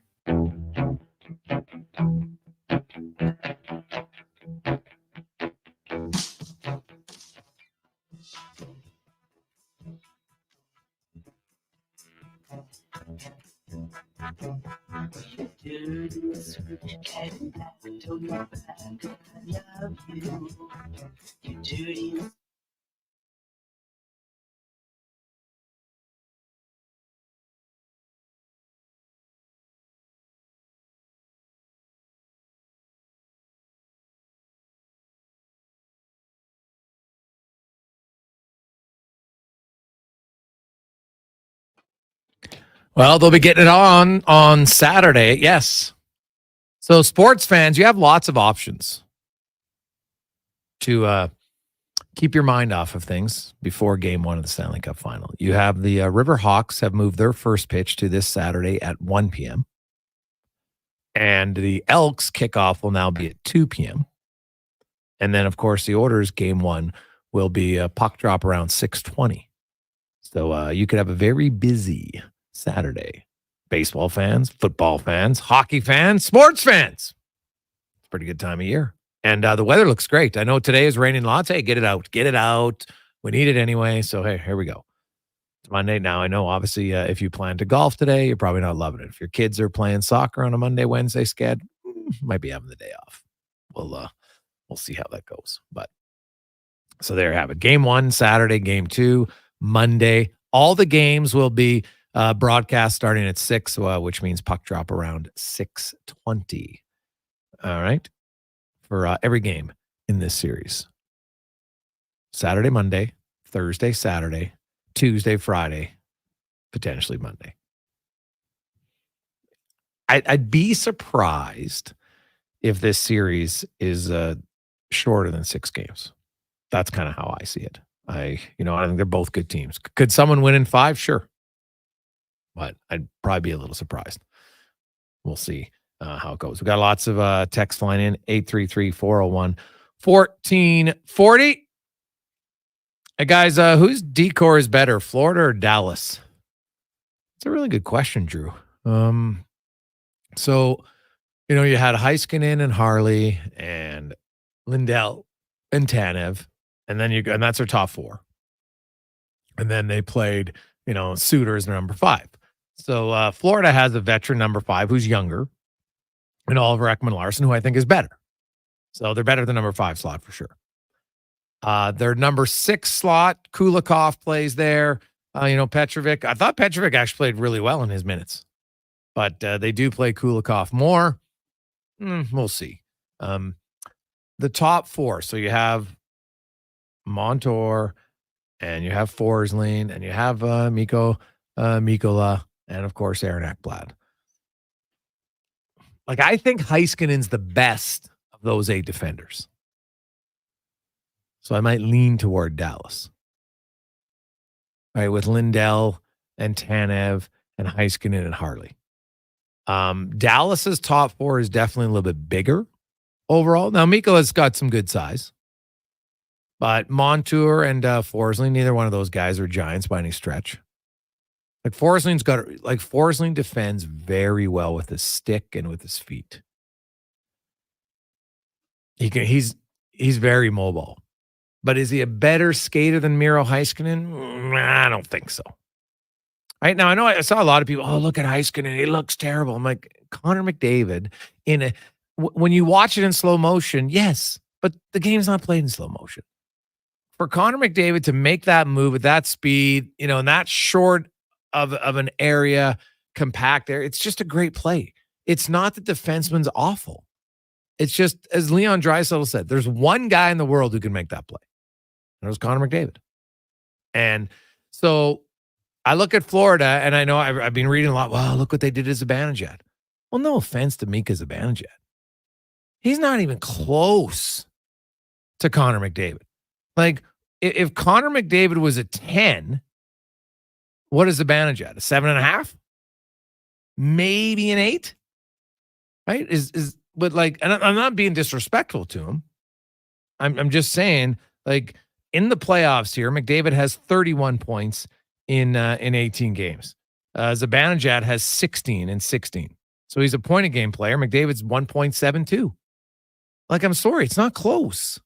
You can't say, well, they did a really good job. They did. You can say they did a really good job shutting down Zibanejad, because that's true. But that really has nothing to do with shutting down Connor McDavid. It was like they're, hey, guess what? Jack Eichel, Nathan McKinnon, Chris Tanev, them did a really good job shooting him down. What happened in the first game? The Oilers scored 3 goals against Tanev's. Right? So it's just, for me, every series is different. But if I had to answer the question, I would probably say Dallas's top 4. I would probably take over Florida's top 4. It's close, but I would take Dallas's. And, hey, they were good, but Edmonton was better. But I would actually take Florida's forward group over Dallas's forward group, because they have like this season, Sam Reinhart's the best goal scorer on both teams. It's not close. I like Wyatt Johnson. He's not Barkov. Right? Anton Lundell is pretty close to Wyatt Johnson overall. Very close. Maybe the same. But Barkov, he good. He really good. Then you throw in Bennett. Like, if you went down the middle of the centers in Dallas, none of them have the physicality of Bennett. Right? And then Tkachuk, who's a POS on the ice, but he's a really good player. I actually like the forward group in Dallas less than the forward group in Florida.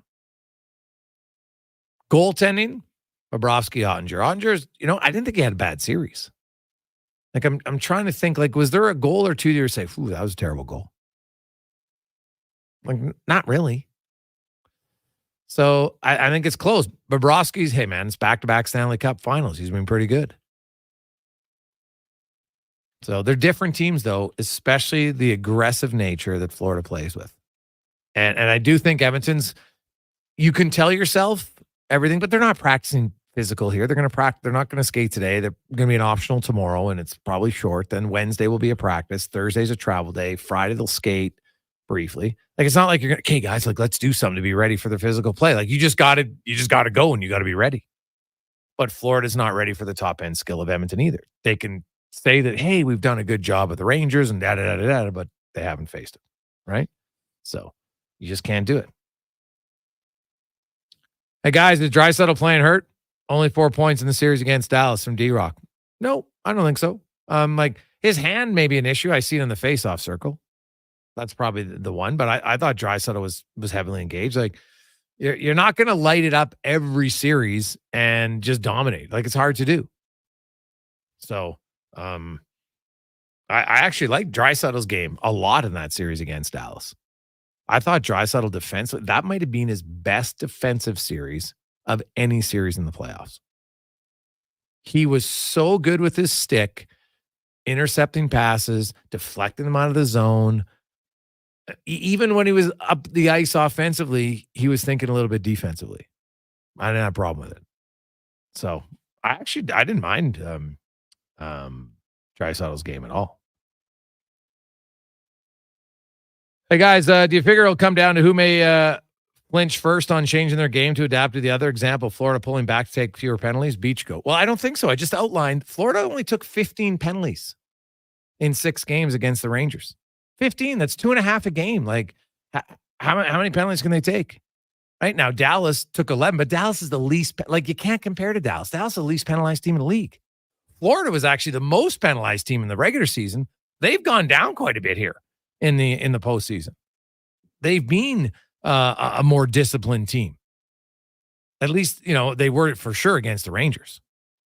Right? So I don't, I wouldn't be that concerned with the Panthers. Like, they're down to 3 and they were at 2.5 in that series. So that's obviously well below than what they were in their first 11 games. So I don't think you can change if you try to change who you are in the Stanley Cup final, you're not going to win. You can't just say, okay, guys, we played this way for, what is it, closing in on, well, now it's 100 games. But now we're going to drastically change, like we're not going to be physical anymore. I don't think you can do to your team like that. You can tell them, hey, you can be physical, but also be smart in how you're physical. Edmonton, like what would Edmonton do drastically different? We've seen them play tight defensive games. If you want to play run and gun, they can do it. Right? If you want to get into a penalty kill power play game, they'll be like, okay, we'll take our chances. We like our special teams. Like Edmonton is who they are, right? They want to be a puck possession team. Like, I didn't love how often they chipped and chased against Dallas yesterday. I don't think they're a chip and chase team. I think that got proven in the second and third periods yesterday. They're not great at chipping and chasing. It's not their forte. That's not what they do, because it's about timing, and you can't just chip it when you got no one else going. And two times Edmonton there was even times where they had a guy who just could have carried the puck in the zone, and it's like, no, we don't want to get scored on. And I get it. I understand it. But that's not their forte.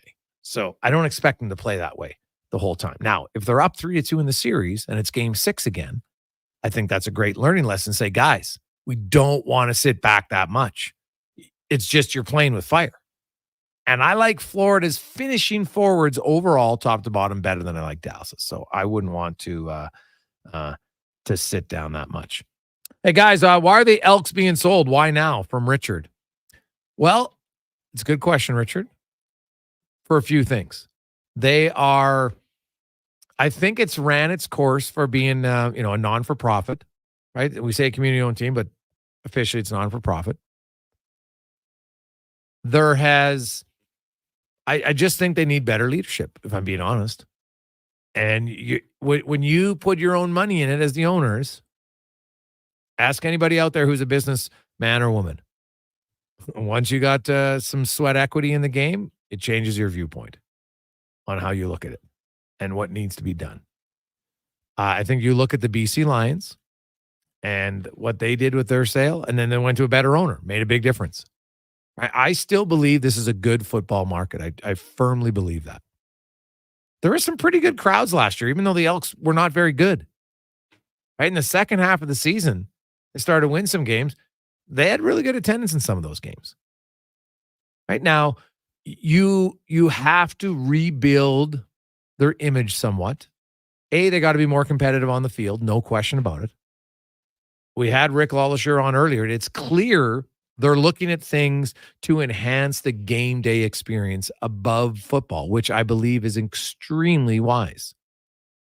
I go to lots of sporting events in the U.S. and other places, and it's more than just the game on the field. I think at times in Canada, we get a little bit, wow, you just show up and watch the game and don't expect anything else. Look at the Riverhawks. Look at the attendance that they've set, because they make it more than just baseball. Look at the Edmonton Oil Kings. Edmonton Oil Kings they were last place team 2 years ago. They didn't make the playoffs this year. They led the league in attendance both times because they've done a good job of making it more about the experience. Now, they're a team that's on the rise too. Next year, I expect them to be a playoff team. They'll compete. I don't think they'll be a championship team, but they'll get better. And then in a year or two, maybe that's when they take a swing at a championship again, which is kind of the cycle of WHL teams. But they've shown, even in the down years, Kevin Radomski and his team have done a very good job on how to get people to want to come, even if your team isn't winning every night. And so that's what the Elks have to focus on. I'm very intrigued by when the Elks, whoever takes over and wins that bid, that's step one. But I could give you a list of things that I would look at changing if I was the Elks and how they do their business. Right? And they don't have to be massive, but I do think there has to be a little bit of a viewpoint change in how they go about things. I still think there's a few too many people that are kind of maybe behind the times in the organization and more at the top in what they need to do to be successful in some of their partnerships. I think there's definitely ways to improve. And every little improvement is 1 or 2%. Well, then that adds up to quite a bit more. So that's how I see it.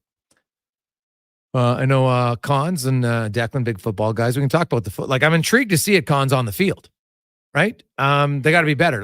What did you make of the preseason game in BC? Do you even look at anything that comes from that game? No, I don't. I mean, McLeod, Bethel Thompson, Trey Ford, both weren't even playing. You didn't have Kevin Brown. You didn't have Gino Lewis. You're still looking for bright spots, right? Nice to see Dylan Mitchell have that big touchdown play, a guy who I think a lot of us thought would have a better year last year. Hopefully he can bounce back strong. But no, I don't put a whole lot of stock into that second preseason game. As soon as you take out your starting quarterback, some of the skill position and the linemen, it's not quite the same. You're just trying to find those guys, I think, who, maybe at some point throughout the season, when the injuries occur, when you're flexing with the ratio a little bit, you can find guys you can draw into the lineup. But I wouldn't put too much stock into that one.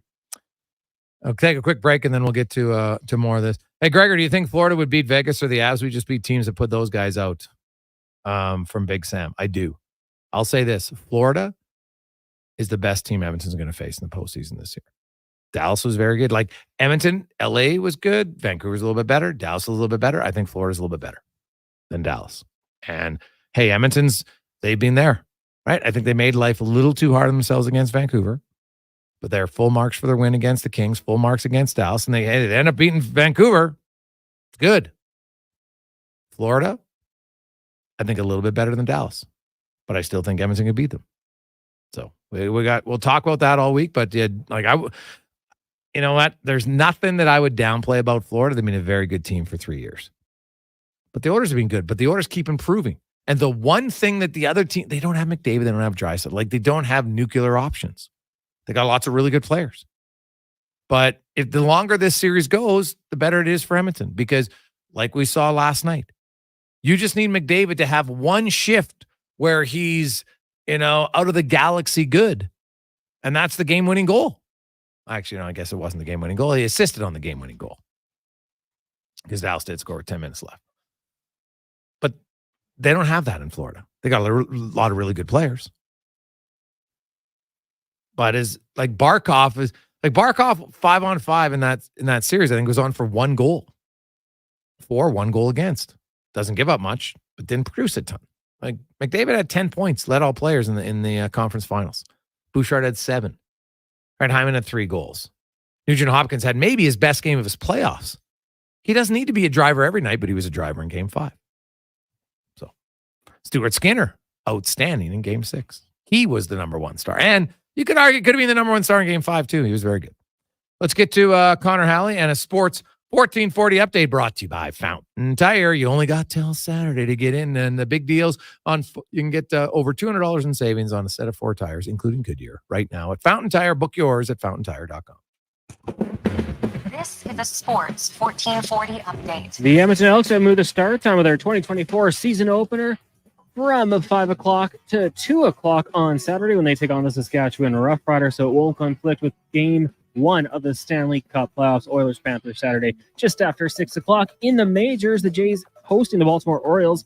First pitch set for 5:07. You also have the Brewers in Philly. Nationals host the Mets. The Tigers taking on the Texas Rangers. Astros host the Cards. The Reds in Denver battling the Rockies. Angels meet the Padres, and the Giants up against the Diamondbacks. The Edmonton Riverhawks are in action tonight on the road, taking on the Ridgefield Raptors. That will get going at 7:35. In the soccer world, Kylian Mbappe is finally joining Real Madrid, the 25-year-old World Cup winner. getting on a team already loaded with talent to earn 15 million euros a season after taxes. From the NFL, the Minnesota Vikings and All-Pro wide receiver Justin Jefferson reaching a new deal to make him the highest-paid non-quarterback in the league. It's a 4-year deal worth $140 million, $110 guaranteed. And some sad news as Larry Allen, one of the most dominant offensive linemen in the NFL during his tenure, has passed away while on vacation with his family in Mexico. He was just 52.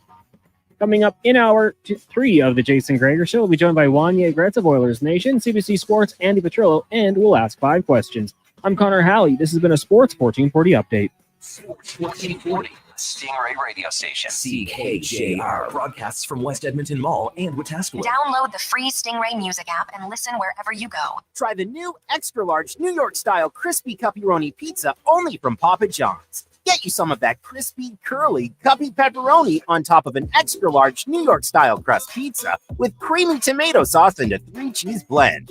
This ain't around forever, so walk fast like you're an NY better pizza. Order one now. Alberta does. The extra-large New York-style crispy pepperoni pizza, $2.99, only at Papa John's. Better ingredients, better pizza, better Well, Rick, we look.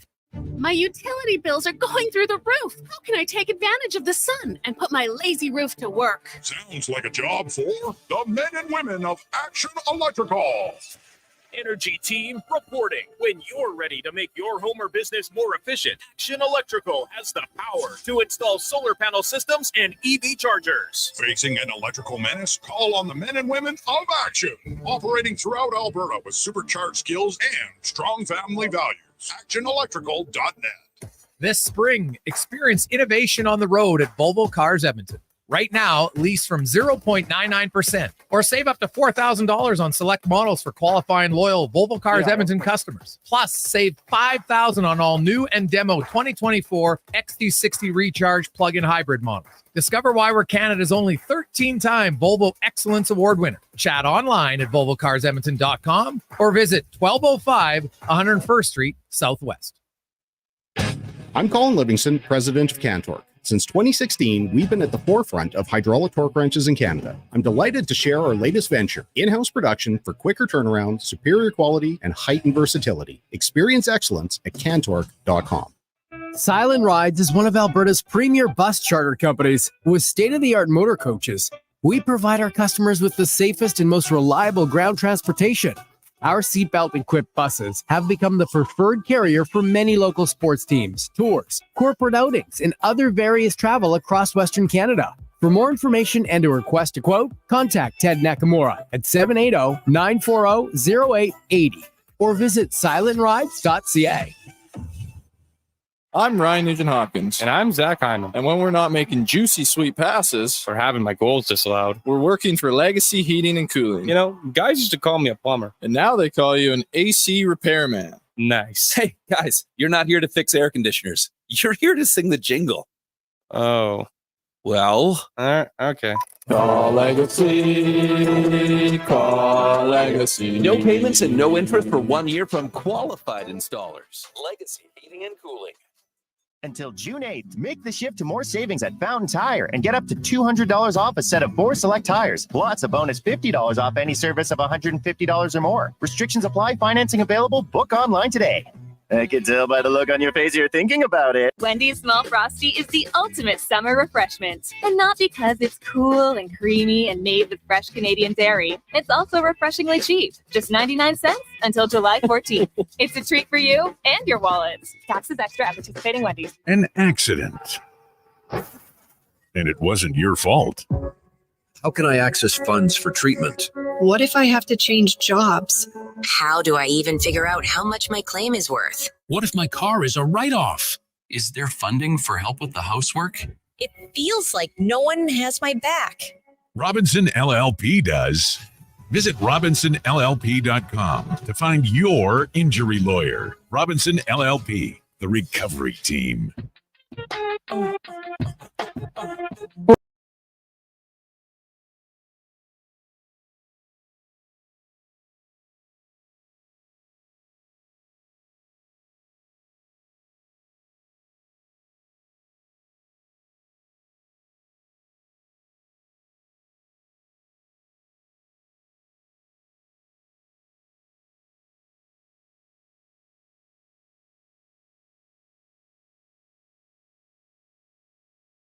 Just after 4 o'clock. Welcome back. Jason Gregor, Connor Halley with you on Sports 1440, Oilers Nation, YouTube, and Facebook. It's the Gregor Show presented by PlayAlberta.ca, where you can get in the game if you haven't. Look for a few little prop bets heading up to the Stanley Cup final. Use the promo code Gregor50. That's Gregor50, and you'll get a free $50 play with a minimum $5 deposit. So put in 5, come out with 55. Not bad. Use it wisely at PlayAlberta.ca. That ends when the playoffs are over, which is going to be either, I guess, at technically the earliest, if there's a sweep, which I don't expect, but I guess anything's possible. That would be the, the 15th of June. If it goes to 5 games, it's the 18th. 6 is the 21st. And if it goes the full 7, June 24th, which is then a pretty quick, like there's lots of other business stuff to be had here. You're going to have to RFA guys qualifying offers. Then you got the draft. Then you got free agency. Bing, bang, boom. All together. And you got the NHL Player Awards. What's left? Of course, this year changed up a little bit. They're going to try to shorten up that award ceremony. So they've already handed out the Selke, which Barkov won. They handed out the Lady Bing, which Jacob Slavin won. So they've handed out a few, right? Rick Tocchet won the Jack Adams for Coach of the Year. So they've handed out a few of the trophies already. But the one trophy I think Oilers fans, the only one you care about right now is Le Coupe Stanley. As we welcome to the program a gentleman who, are you old enough to remember 1990? No. No? I don't remember it at all. I got into the Oilers in 1995. Okay. And I was like, this is the ticket. These guys are going to win in a matter of months. And that has not been the case. No. But we're here now, Gregor. Oh, yeah. No, the Oilers are good, man. It's I've been telling people all year long. People, oh, yeah, you're overrating the Oilers. I wrote the article after Saturday, even though, trust me, I had to grow out hair. I hated it. But I wrote the article, said the Oilers will be fine. They'll make the playoffs. Now, I didn't think they were going to win 16 in a row at one point, right? And then they won 8 in a row prior to that. What was it? Won 8, lost 3, won 16. So like 24-27. Not bad. But I had the Edmonton at the start of the year as a very good team, cup contender. The guy actually had him winning the cup and, have the Oilers at the start of the playoffs and winning the cup. Now, Florida is really good. So this, I believe, will be their toughest test. But to me, at this juncture, if I've gone all in the Oilers, like, why would I suddenly be like, well, geez, like they still have McDavid. They still have Draisaitl. Bouchard's playing the best hockey of his life. They got a lot of other guys like Darnell Nurse woke up this last series, the last 3 games. He was very good. Right? Brett Kulak moved over to the right side, played pretty well, blocked 21 shots in that series. Cody Ceci, after being on the ice for way too many goals early, is only on the ice for 2 goals. And he was one of 8 Oilers who played over 100 minutes. He was only on the ice for 2 goals against. Him and Draisaitl, that's the fewest of any of the big 8 when it comes to minutes played. Like they got a lot of positives. Stu Skinner has rebounded incredibly well from having 2 games as the backup. Right? Their depth guys have showed up. The Oilers are good. Now, so is Florida. But I would be intrigued to find a clear reason. Now, could Florida win? Of course Florida could win. Right? Like, I'm not going to sit here and say, oh my God, if the Oilers lose, that it's like, this is one of the worst upsets we've ever seen. No, not at all. I don't even know what the opening line is, but I guess it's probably going to be a pick 'em. It's pretty close, but it should be good. Hey, move your mic down just a little bit. No, like point it down. There we go. Okay. Much better. All right. Now. Yeah. There we go. I was getting in trouble earlier. We were doing a podcast. It wasn't high enough. Oh, yeah. So now I'm in my kitchen. You don't want it in your nose because then you get nose. Well, I was sitting all high and mighty because we're in the Yeah. conference finals. Mm-hmm. Now we're in the cup finals. Mm-hmm. What impressed you most in that series over Dallas? This is a very hardworking team, and there's some weird anomalies. Like how many shots on net they had last night? What, 10? There's been some weirdness. Not every game is consistent. Yeah. But what impressed me the most is just the desire to win, like the amount of block shots, the amount of finished checks, the amount of, there's not a lot of sloppy play, the amount of penalty kills in a row, Gregor. What on earth? Who's ever heard of such a thing? 27, 28? 28 now, yep. Unbelievable. Yeah, they're the only Montreal in 2021 had more consecutive power plays or games without a power play. I have St. Louis with the most. I saw people saying 39, but I'm like, where? Who's the team? Like, I went and counted, and St. Louis of the teams, of all the teams who had 8 consecutive games or more, St. Louis had the most penalty kills in that time at 34. So I saw somebody mention 39, but I'm like, well, I haven't seen it. So, St. Louis, unless there's a team. Now, I will say the caveat is, even though there was teams in the 30s who had 8 or 9 games, you couldn't tell, like they didn't go game by game online at NHL.com. So I couldn't research that one. So, you know what? And then when I asked the NHL stats, they even said, well, we go by game. We haven't ever counted one by one. So I want to say, well, why don't you do it? But they give me a lot of stats. Anytime I ask a question where I think I like to double check my stats with them sometimes, or do a lot of research, like, God, did I miss one? So usually they'll help out, but they don't have that one. So I don't know where I've seen 39. I have 34 is the most I've counted of since expansion team. So. Do you have a special contact for your NHL stats? Or they're like, oh, Gregor is emailing again. I got a few guys who I like to ask questions with. Are they statisticians? Like, what are their roles? Well, yeah, that's their job. They're the stats guys at the NHL. So anytime I've done my own, I always like to double check it to say, hey, this is what I've done. Is it right or wrong? And then I kind of know where to look. Like a lot of it is just manual. Like you got to go, game sheet by game sheet. It's kind of like, it's an odd habit, but I enjoy doing it. I like to look for unique things, right? And then if there's stuff that is just going to take me too long, then I'll come up with the idea and then they'll help me out. Like I've got a really good relationship with a few of the guys there now, so it's great. I wonder that they're not getting pinged all the time by people all over. You've got to be one of the leaders of the pack, right? I never ask them. I don't want to ask them. Hey, I only go to them when I can't find the answer myself, or I'm not 100%. So I'm not going to say every time, hey, can you double check this? Like, when you write a test, you ask the teacher, hey, before you mark it, can you tell me if I'm right or wrong? That's a great idea. Yeah. But no, that's not how it goes. So, it's, I don't know, once every few weeks, maybe, right? Playoffs are obviously a little bit different. It's more intense because there's lots of unique stuff to look at. But I only have the St. Louis Blues with 34 is the most, right? New Jersey and Detroit each had 32. Somebody else has 31 off the top of my head. And then the Chicago Blackhawks had 29. And now the Oilers are at 28. I came up with a good stat earlier today. Do you want to hear it, Gregor? Sure. How many goals does Zach Hyman have? Yeah, I know. How many? 13. 13 or 14? I just see if you're okay paying now. attention.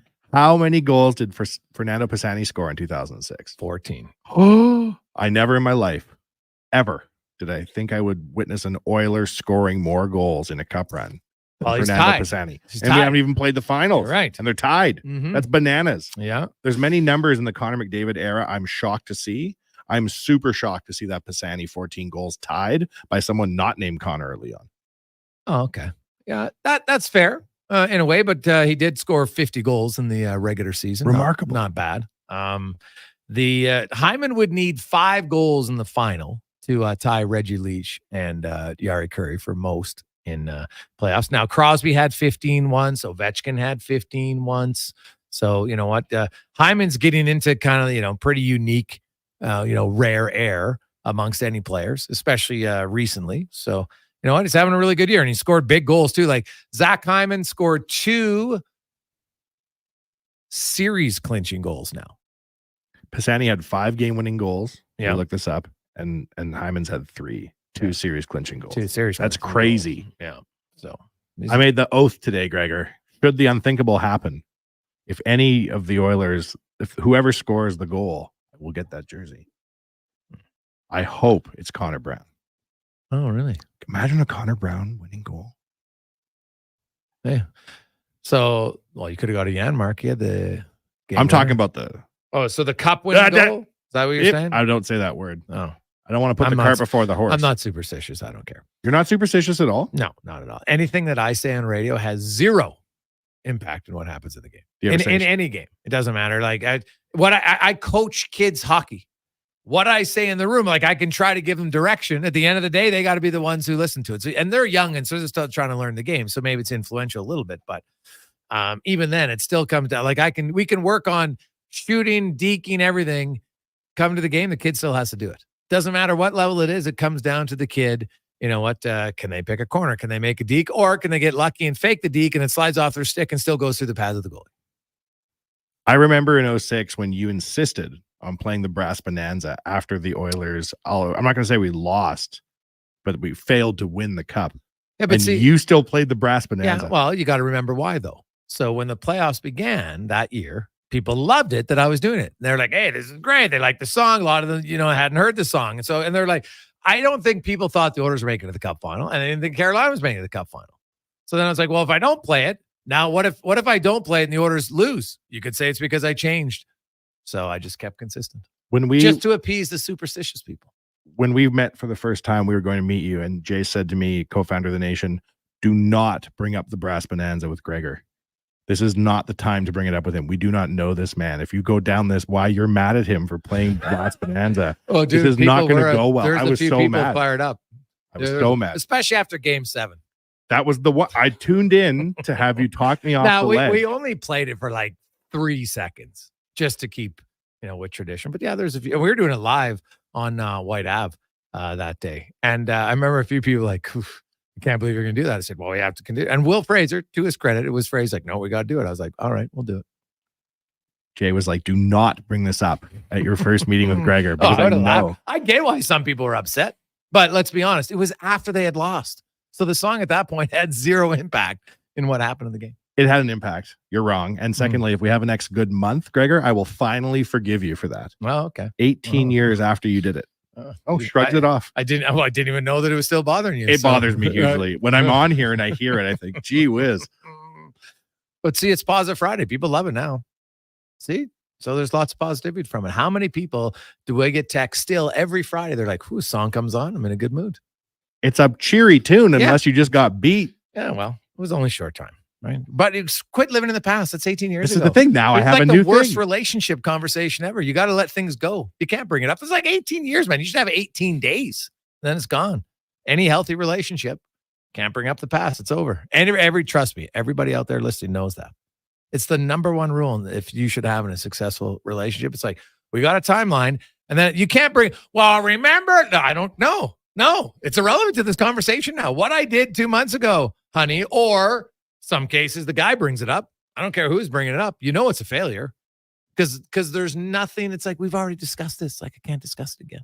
The great injustices of 2006. I can take myself back, Gregor, to after Game 7. I have no shame in telling your listeners, I cried for the first time since grade 6 in 06 when the Oilers lost. Yeah. And I did not stop crying until about 4 a.m. when there was no more liquid. That's when the girl left. broke up with you. She broke up with me around 2 a.m. Well, I continued crying. Probably a smart decision on her part.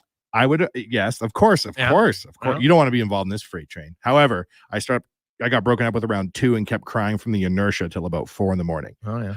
The great injustices. So did you regret that? Did you look back and say, imagine if I would, because then you lost, your team lost, and you lost your girlfriend. So was it worth it, or is that a good thing that she left you?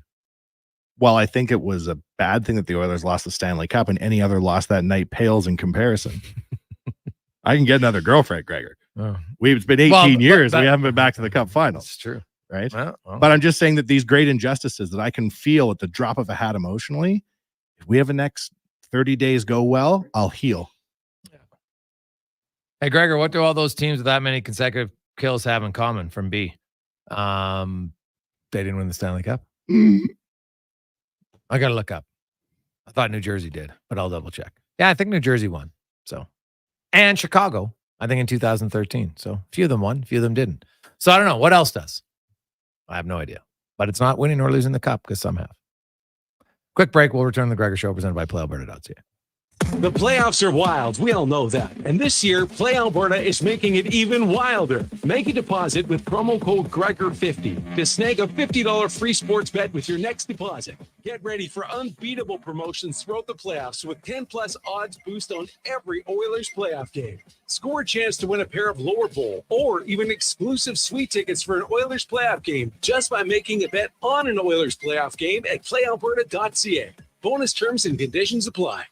Hey, Ledoux, can leading edge physiotherapy help you? Well, this is a question I face every day. Let me answer the best I can. Do you have a pain or injury to your toe, foot, ankle, knee, hip, lower back, middle back, neck, shoulder, elbow, wrist, hand, or finger? Are you dealing with a sprain, strain, fracture, tendonitis, bursitis, arthritis, dizziness, balance issues, surgery, whiplash, or headache? Okay, I can't list all the problems that we can help in leading edge physio in under 30 seconds, and I can't promise we fix everyone. But I can promise that we'll combine our experience, skills, technology, and hands-on care to give you an edge. Life shouldn't hurt. Find us at leadingedgephysio.com. Warmer, brighter days can make you crave something to sip. Booster Juice is busting out booster mixers, the summer fixers. Cold, tasty sippers in 5 vibrant varieties. The Mango Teaser, Berry Teaser, Almighty Acai, Game Set Matcha, and Oranges and Cream. Try all 5 and brighten your day a sip at a time. And try the Cookies and Cream Booster Ball, the yummy little bundle of almond butter, maple syrup, coconut, and gluten-free cookies. Visit a Booster Juice near you today or download the Booster Rewards app. The job isn't done until the last load is hauled, and having a semi-trailer out of commission is not an option.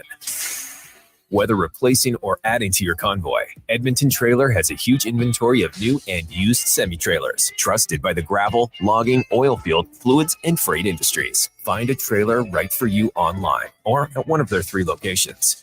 For sales, service, parts, rental, and finance, when you're in it for the long haul, Edmonton Trailer.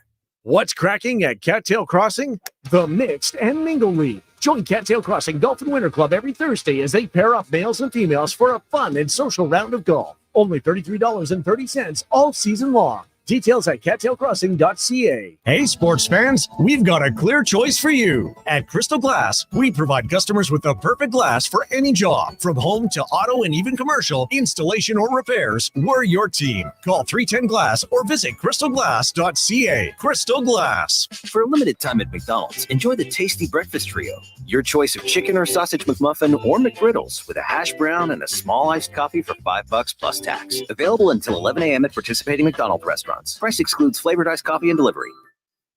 This spring, the savings continue at The Brick.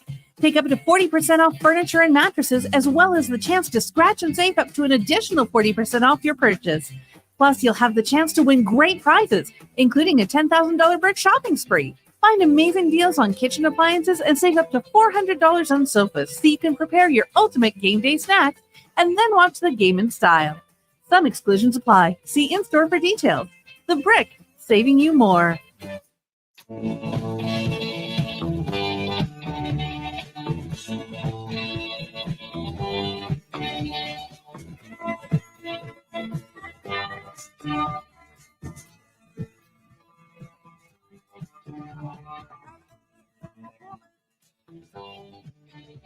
She took my heart away. She left to me, but I wanted to stay. I think that any lover should love it. So I took what I could get.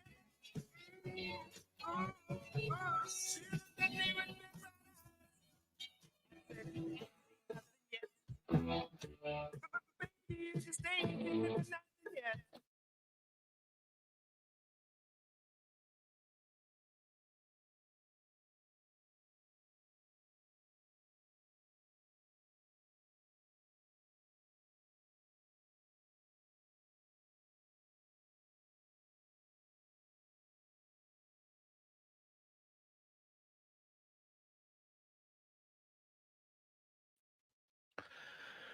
Welcome back. Jason Gregor, Connor Halley. Many of you text in. Turns out the orders on a lot of the betting lines are the slight underdog. Ooh. Get to play Alberta.ca. Could use that if you believe. You can get in and maybe get a victory.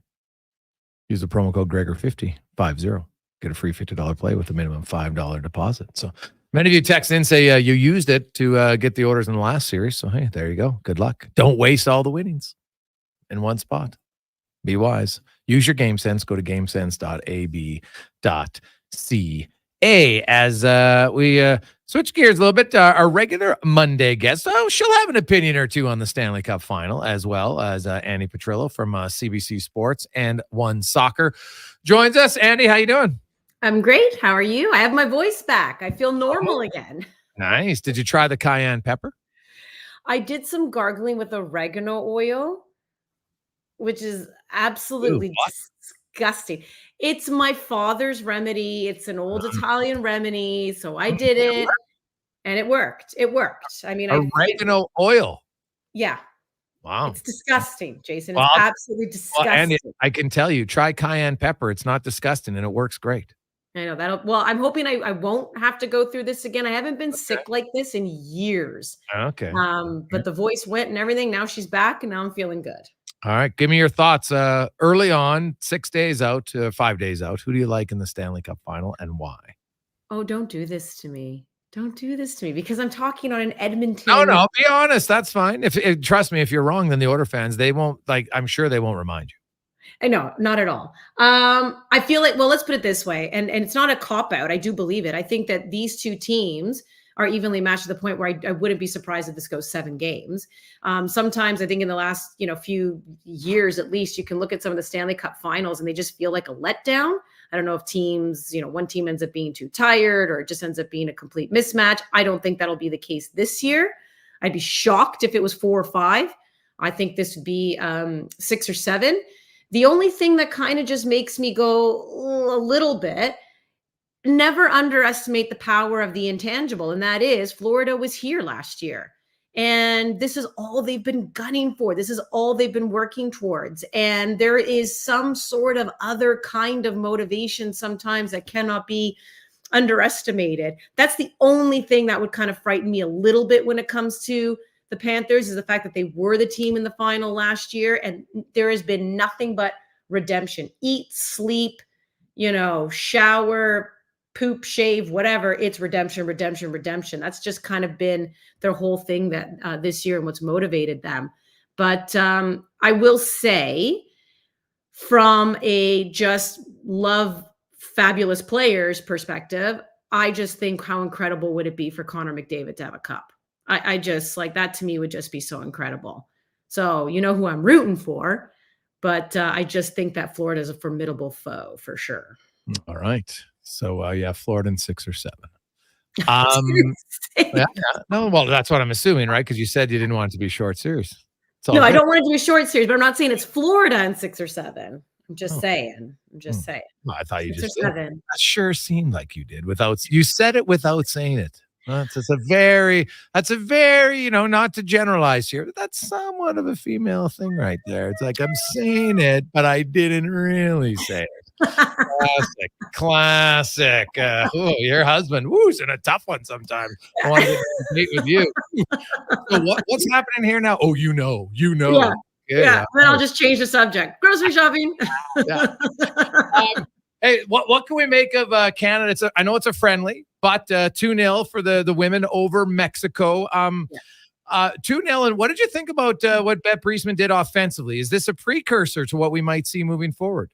Yeah. So, I mean, these are obviously 2 games, and I think a lot will tell even more tomorrow. June 4th, tomorrow. I can't even remember my days anymore. When they're back in action again, they'll play the second of their 2 games against Mexico. She could go with a completely different starting 11. In fact, after this hit, I'm going to have a call with her to find out. But I think what struck me was that, so Jordan Heidema, we know, is coming back from a back injury. Nichelle Prince, even though she's ready to go for precautionary reasons, she was on the bench. But she started Adriana Leon in that number 9 position and actually had the young Olivia Smith starting for the second time in her career. Then she had Janine Becky as well. So I kind of looked at that and went, okay. Now they also look like a team that hadn't been together for 2 months. So they were a little slow. Janine Becky, once again, just that timing in the final third, a little off. Adriana Leon, who scored 6 goals in the Gold Cup, she was looking a little hesitant, although she did end up finally getting a goal. But it just kind of struck me a little bit more with Olivia Smith getting that start. Again, only 18 players get named to the Olympic roster. And I think Bev really wants to see what this youngster can provide.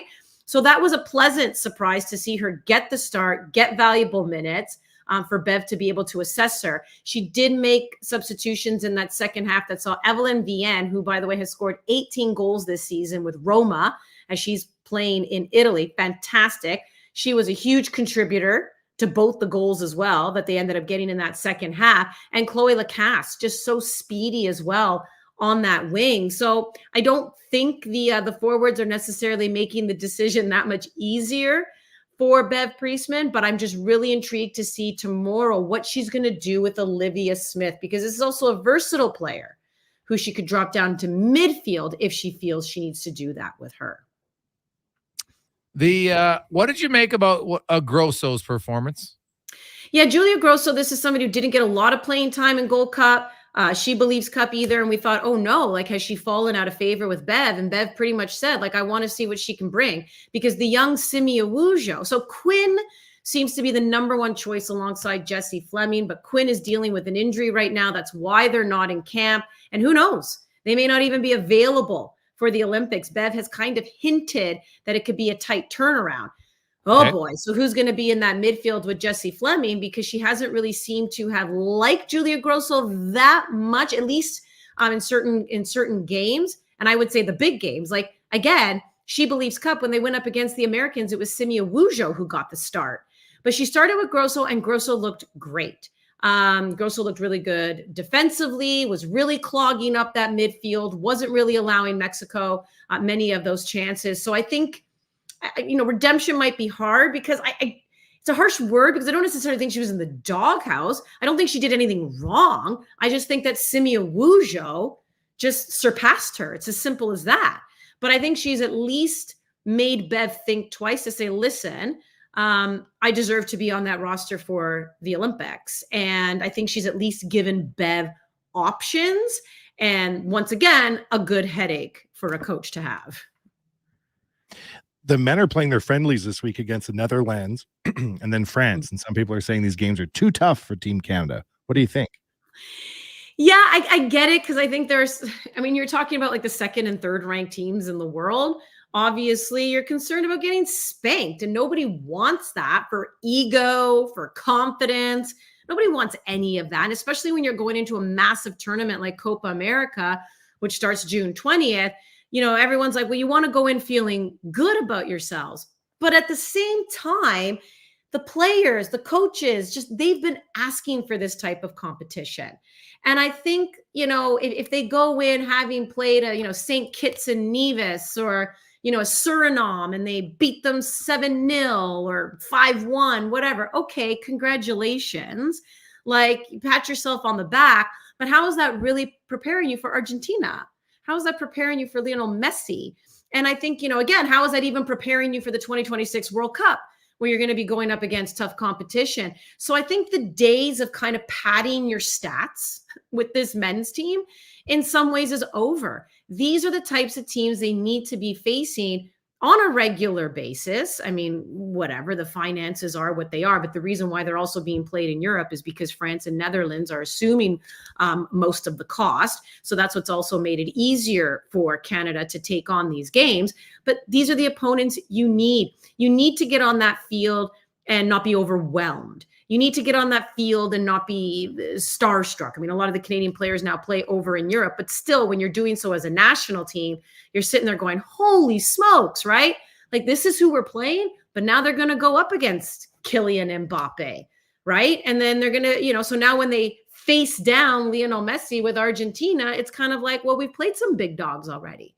We've played in some, big stadiums, sold out, hostile crowds, whatever. So it's like, it's just continuing that progression. You can't go backwards and you can't stay the same. Well, what's next? Well, next is you got to take on these European powerhouses.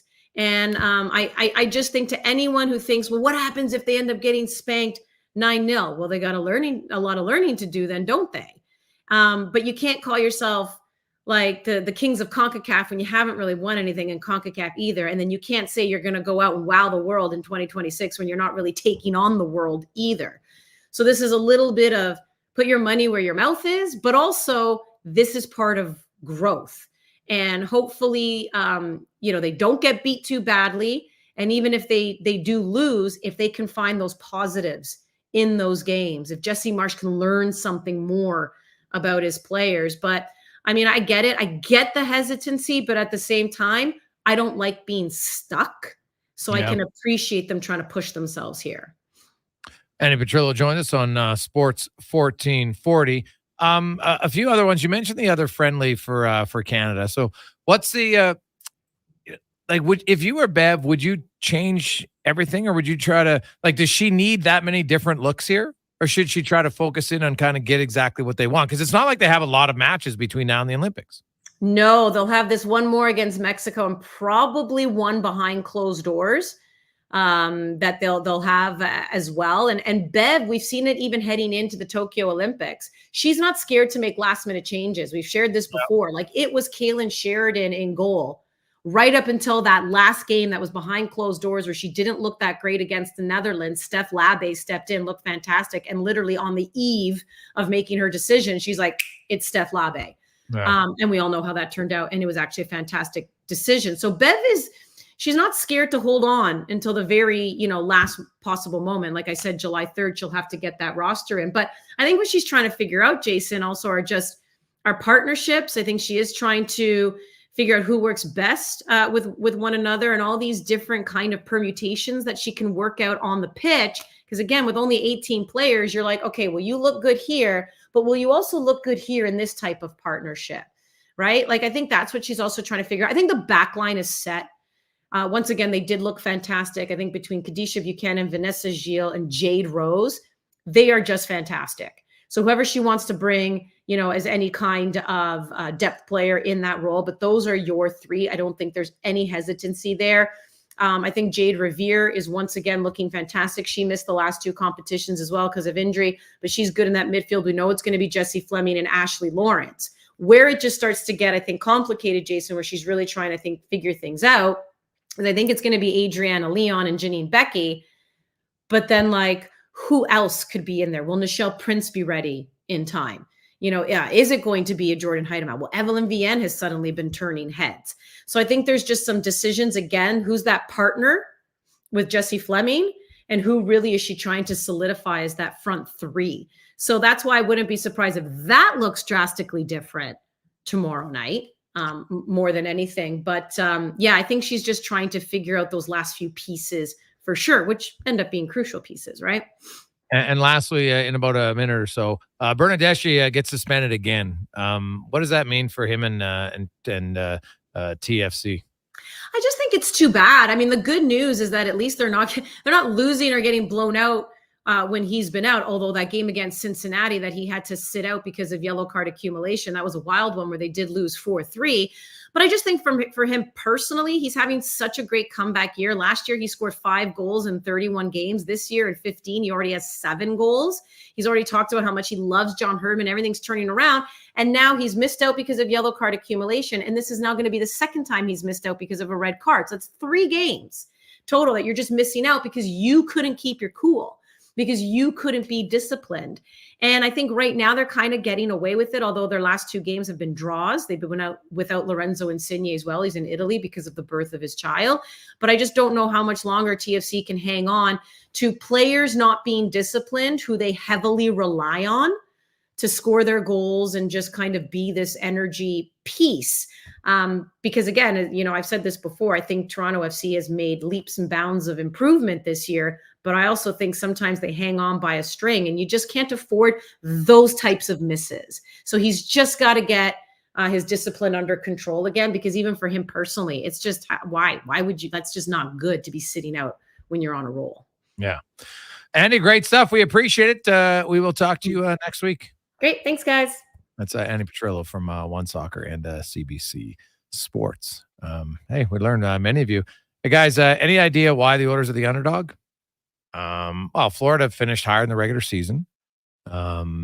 They went to the Stanley Cup final last year. Just because you're an underdog, it's not like they're a major underdog, right?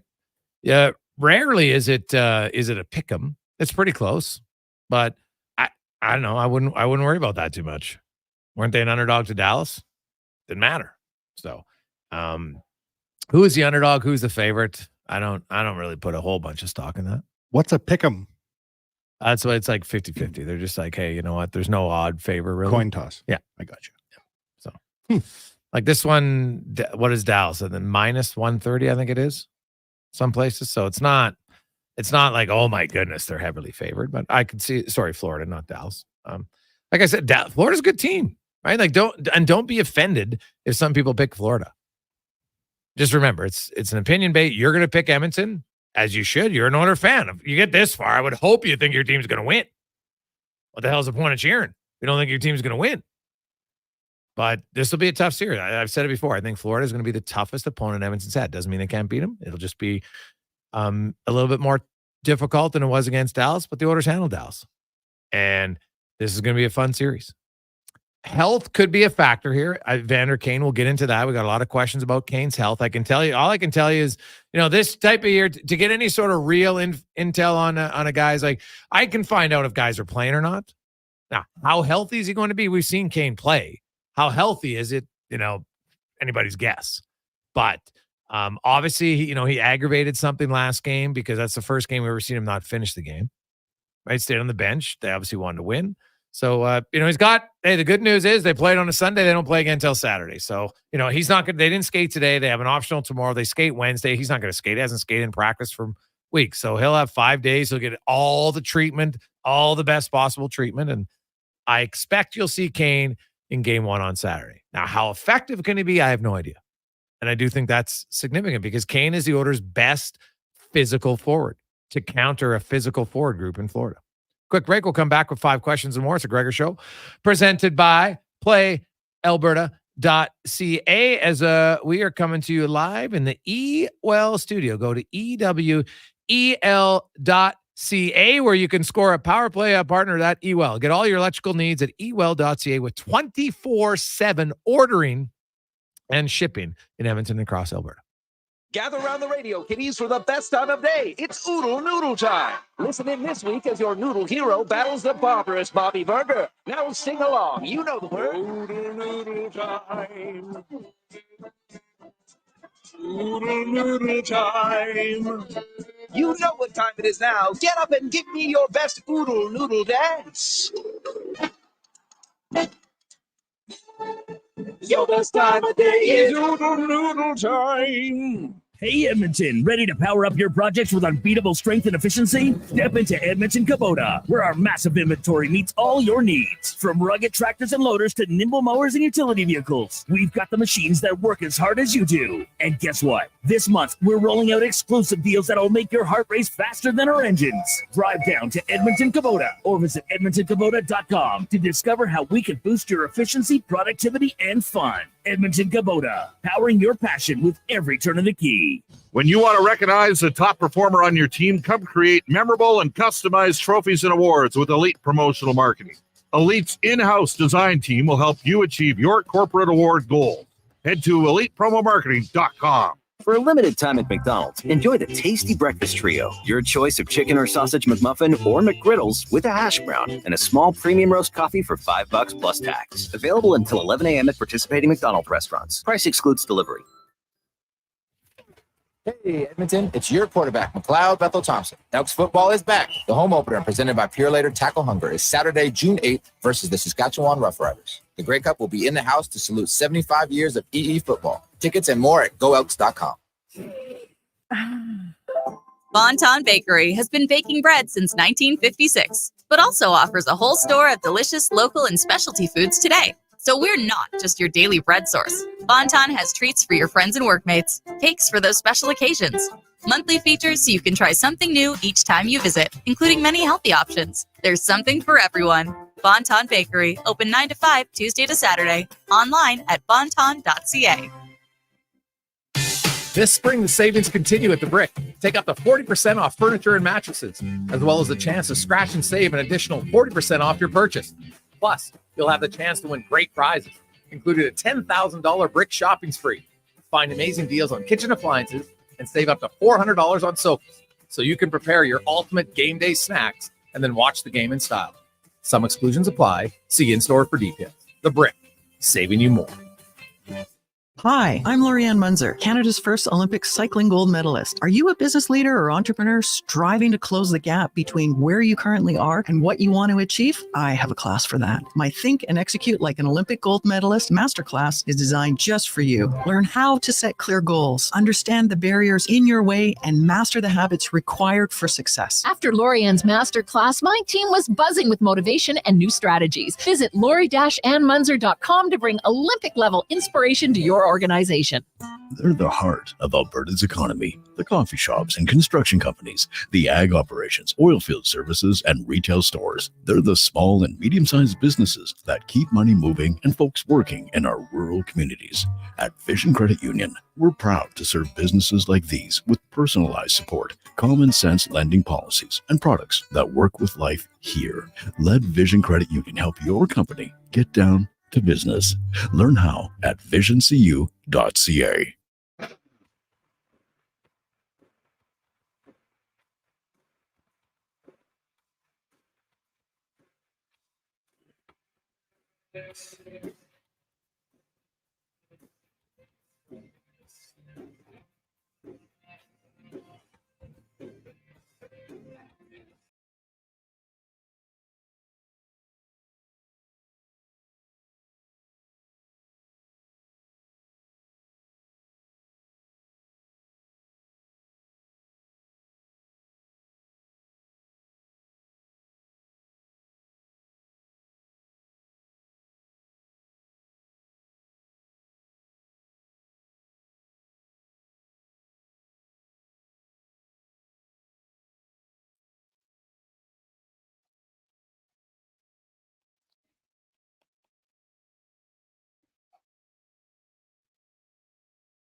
$4.50. Welcome back. As you relax, calm down after yesterday. I'm guessing the final 20 minutes, stress-filled, fun-filled, excite-filled, nerve-wracking, all in one for Oiler fans as they had a 2-0 lead. Didn't generate a ton. Then it was 2-1, but after Marchman scored, Dallas did only have 4 shots on goal in the final 10 minutes and whatever that was, 40 seconds remaining in the game. Obviously, a few block shots for Edmonton. A few nervous moments to say the least. But Edmonton gets the big win, and now they move on to their 8th appearance in the Stanley Cup final. They are 5-2. They lost their first one, then won 5 and lost in 06. So can they get to 6-2? If they win their 6th, they will have, since the NHL expanded to 21 teams. Well, currently the Oilers are tied with Pittsburgh for the most. So even if they lose, they still got the most. But if they win, they will be in sole possession of the most Stanley Cups since the NHL expanded to 21 teams in 1979, 1980. So 6 and 44 years. Not bad. Not bad. When you consider, if your odds are, you know what, if there's 21 teams and you say everybody should win, which we all know that's not the case. So 6 and 44, if they do it, it's pretty good. Florida will be looking for their first in 30 years because, of course, they came into the NHL in 1993-94 and have been to the Stanley Cup final twice, but they lost both times in 1996 against Colorado and again last season against Vegas. So 3 in a row. Well, it wouldn't be in a row, but you know what I mean. Let's get to the Brick. 5 questions brought to you by The Brick and thebrick.com, where hey, stop in right now at the Brick and whoo, baby. If you want sales on furniture, mattresses, TVs, big screens, get great deals in store or online at The Brick and thebrick.com. It's time for 5 questions on the Jason Gregor Show.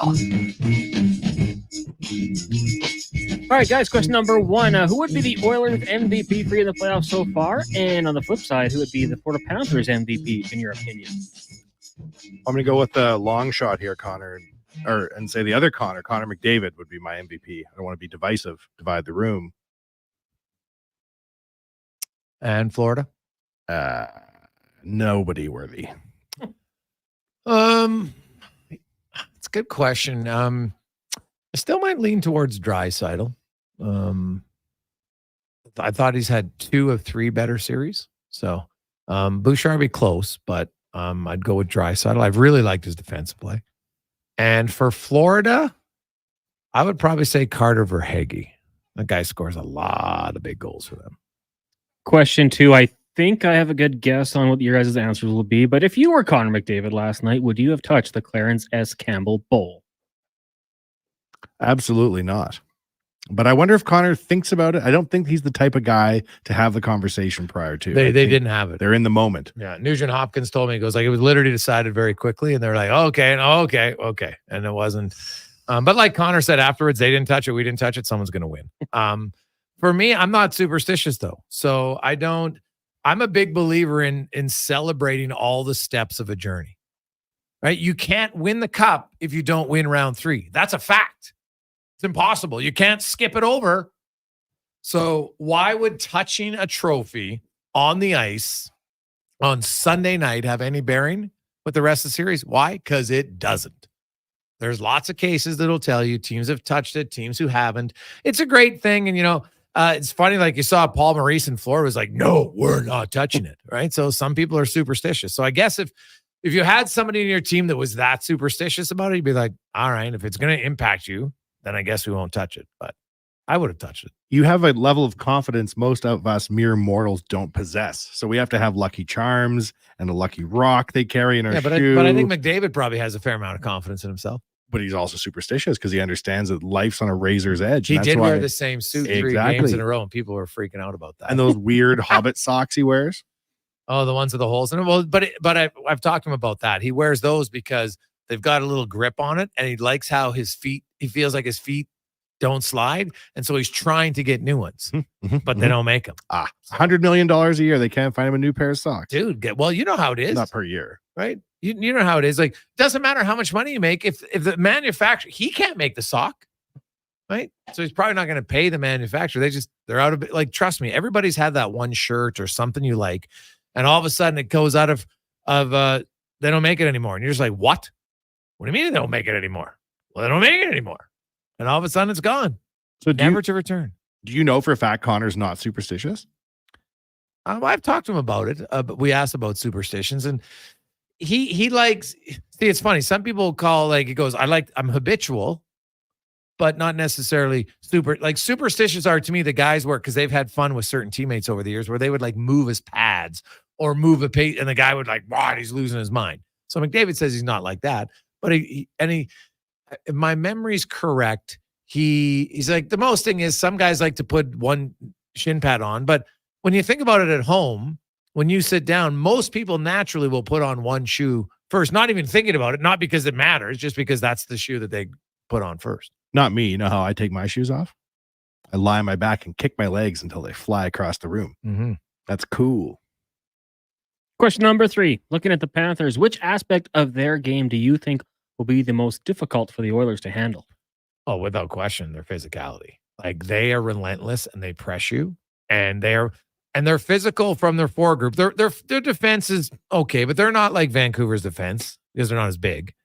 But Florida comes at you and they are very aggressive. And it's just a change. It doesn't mean that you can't handle it, but it will be a little bit of a shock, especially coming after Dallas, where, outside of Marchment, there wasn't much physicality at all from them. I refuse, Connor, to even answer that question and give our opponents a shred of respect. Gonna need a strong answer here then. The CFL announced the Jonas Brothers will perform at the halftime show this year during the Grey Cup. I know our morning show producer, Brandon Douglas, is fired up. Might actually go to it just to see the Joe Bros. Who do you think was your favorite CFL Grey Cup halftime show of all time? This I actually knew with no research required. Bieber did the Grey Cup at peak Bieber. And he did 2 songs. And Carly Rae Jepsen was there. It was fantastic. That was my favorite. The only reason why I didn't like that one is because I didn't like Mariana's Trench at that one at all. I didn't like them. It's fair. And they have some really good songs, but I didn't think they were that good at the Grey Cup as all. So that doesn't mean I don't like them. I just didn't like their Grey Cup performance. So you know what? It's recent, but I liked it. I really like Green Day. So I like what Green Day did last year. I thought that was a great show. So I'm going Green Day. Okay, final question for you guys. On this day in 2001, 6 Feet Under debuted on HBO. So in the category of HBO shows only, what is the top of your list? I like Boardwalk Empire and I like The Sopranos. I know that's two answers, but they each deserve to be noted. It's okay. Boardwalk Empire is a phenomenal show. You know what? I did like that show. Quite a bit, actually. HBO has a lot of good shows, Cons. This is a tough one, but I got hits. If I had to pick like my God, I'm still probably gonna go.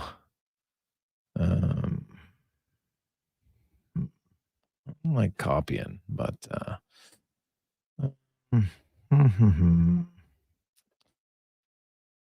you know what? I'm gonna go off the board because I think there's an obvious one that everyone is gonna pick, right? So I'm gonna go with White Lotus. I don't know if you guys saw White Lotus. Oh, it's quite good. What's it about? Well, so there's 2 seasons, and the thing I like about it is because there was only 1, maybe 2 characters kind of carried over, and they weren't the same. It didn't really matter.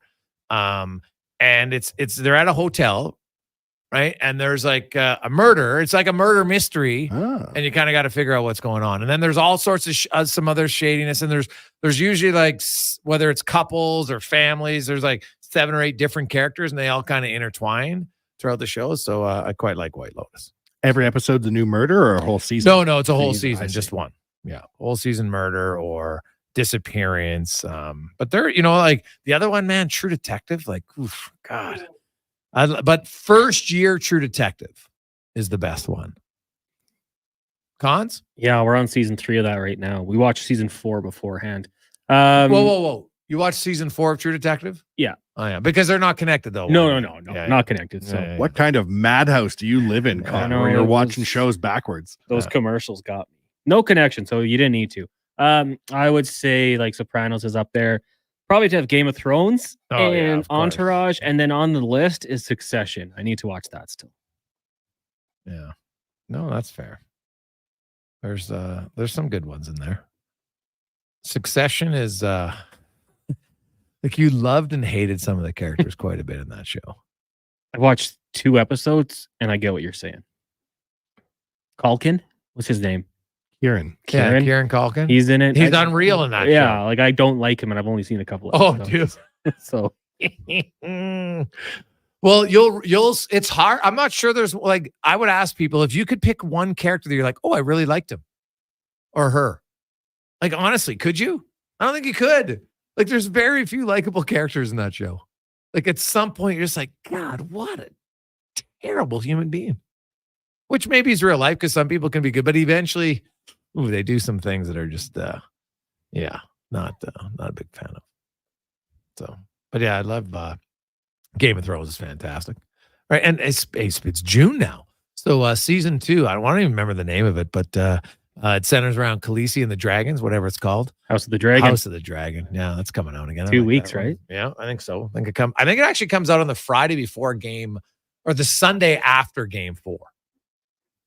I've never seen 1 second of Game of Thrones, Gregor. Not 1 second of one episode. Buddy, like your life is a fantasy world. I'm surprised that you wouldn't like that show. But not TV shows. That's not really my thing. I've been watching the 06 Cup run on YouTube for 18 years. It's just I haven't seen it. Yeah. What about The Wire? Nope. You ever watch Curb Your Enthusiasm? Nope. True Detective? Nope. Do you watch any TV shows? Very few. Very few. But I did watch Boardwalk Empire. Yeah, that's the one you watch. Very good. Very good. Yeah. I like the history of it. Yes. Boardwalk Empire. Okay. No, that's good. Interesting. So you would never watch Game of Thrones? I will eventually. Oh, yeah. I'm saving it. Oh, yeah. Ballers. You never watch. See, I thought you'd like Ballers. No. Kind of like consider yourself a ball. You know, actually, what you should watch is The Jinx. What's that? True story. I don't want to ruin any part of it, but you would like The Jinx. That's not about that guy in Hollywood that we're on the radio live. I won't finish my statement, but that's not the. No, it killed someone. Okay. Yeah. Okay. Yeah, that's what it's. You think I'd like a show about that? It's done pretty well. Interesting. Yeah. He snitches on himself in the last thing, right? Not necessarily the brightest. Yeah, he kind of gives himself up a little bit. Yeah. It's disturbing to me. What about Last of Us? Seen that? No. No way. That's the one that was shot here in town, right? Yeah, that's it. Parts of it were, yep. Right down on 104th. Not really down to see a dystopian Edmonton destroyed in the future, because I'd be wondering what I would be doing and how I'd be wearing a necklace made of ears or some craziness in this scenario. Worth a watch. I'll say that. And Game of Thrones too. Oh yeah, a True Detective. Honestly, like season 1 is unbelievable. Like, I still remember season 1. I don't even give. Well, no, I can't, because if I want you to watch it, I don't want to give a spoiler. But there's the one scene. I think most people who saw True Detective, there was the one most memorable scene when the guy is wearing the tighty whities. If you don't know the scene, then you probably don't remember the show. But that was just like, what? It was such a great portrayal of his character. You're just like, oh my goodness, this is amazing. So love that show. Let's get to the con man and a sports 1440 update brought to you by Legacy Heating and Cooling. Home with no payments, no interest for 1 full year on your AC unit. Stay cool all summer. LegacyHeating.ca. This is a sports 1440 update. The Edmonton Elks have moved the start time of their 2024 season opener to an afternoon kickoff to avoid an overlap at the start of the Stanley Cup final. As originally scheduled for 5 o'clock. It'll now be 2 o'clock with the Rough Riders in town. The Riverhawks also bumping up their game to 1 p.m. in the afternoon. The Riverhawks are in action tonight, taking on the Ridgefield Raptors. First pitch, 7:35 in the majors. The Jays set to take on the Orioles just after 5 o'clock. In that one, 2 games going on right now. Mets, Nationals, Phillies, Brewers, both scoreless. Later tonight, Tigers, Rangers, Astros host the Cards. The Reds are in Colorado. Angels up against the Padres, and the Diamondbacks meeting the Giants in Phoenix. And from the NFL, the Minnesota Vikings and All-Pro wide receiver Justin Jefferson agreeing to a new contract with a 4-year deal worth $140 million. 110 of which is guaranteed. Coming up in hour 4 of the Jason Gregor Show, we will be joined by Mark Spector of Rogers Sportsnet and Steve Koulias from Sirius XM NHL. I'm Connor Halley. This has been a Sports 1440 update. Sports 1440 in West Edmonton Mall and Wetaskiwin. CKJR is a Stingray radio station. Download the free radio player app and listen wherever you go. For a limited time at McDonald's, enjoy the tasty breakfast trio. Your choice of chicken or sausage McMuffin or McGriddles with a hash brown and a small iced coffee for $5 plus tax. Available until 11 a.m. at participating McDonald's restaurants. If I had to pick flavored like iced coffee and delivery. This spring, experience innovation on the road at Volvo Cars Edmonton. Right now, lease from 0.99% or save up to $4,000 on select models for qualifying loyal Volvo Cars Edmonton customers. Plus, save $5,000 on all new and demo 2024 XT60 Recharge plug-in hybrid models. Discover why we're Canada's only 13-time Volvo Excellence Award winner. Chat online at volvocarsedmonton.com or visit Presented by Play Alberta. 101st Street, Southwest.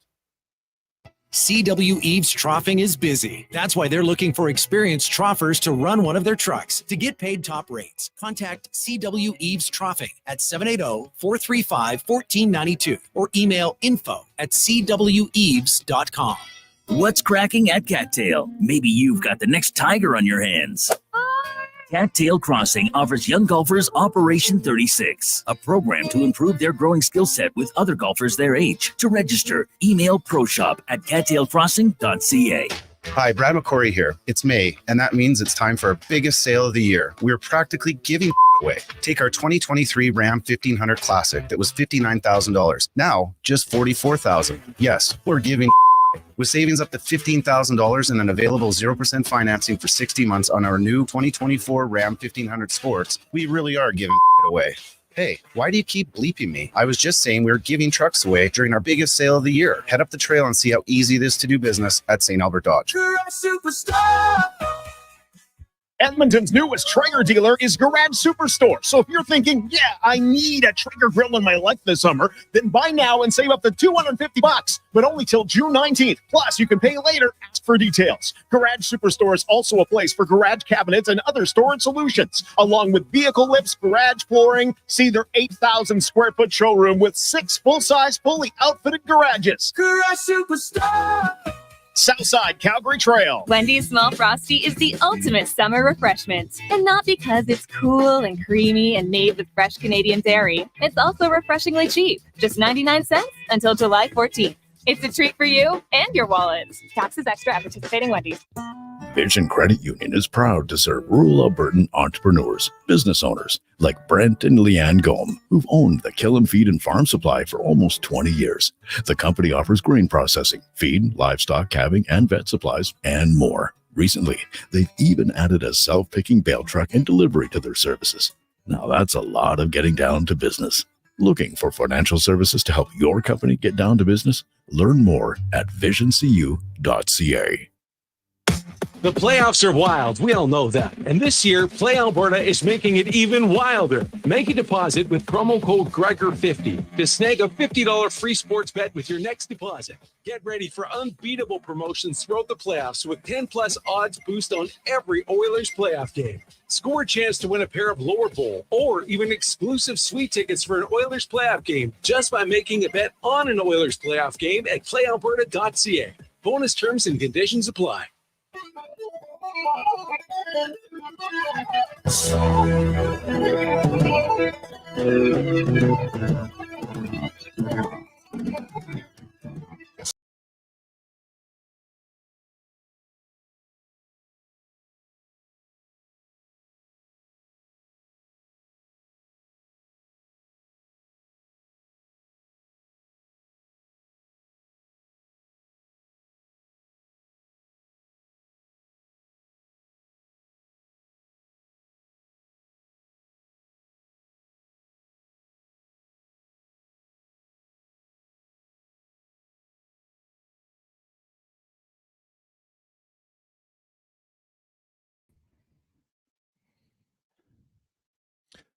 We roll through a lovely Monday afternoon as we're back in the Gregor Show presented by playalberta.ca, where the Oilers are slight underdogs. So, hey, if you like that, gives you a little bit better odds. Use the promo code Gregor50, Gregor50, and you get a free $50 play. The minimum $5 purchase at playalberta.ca.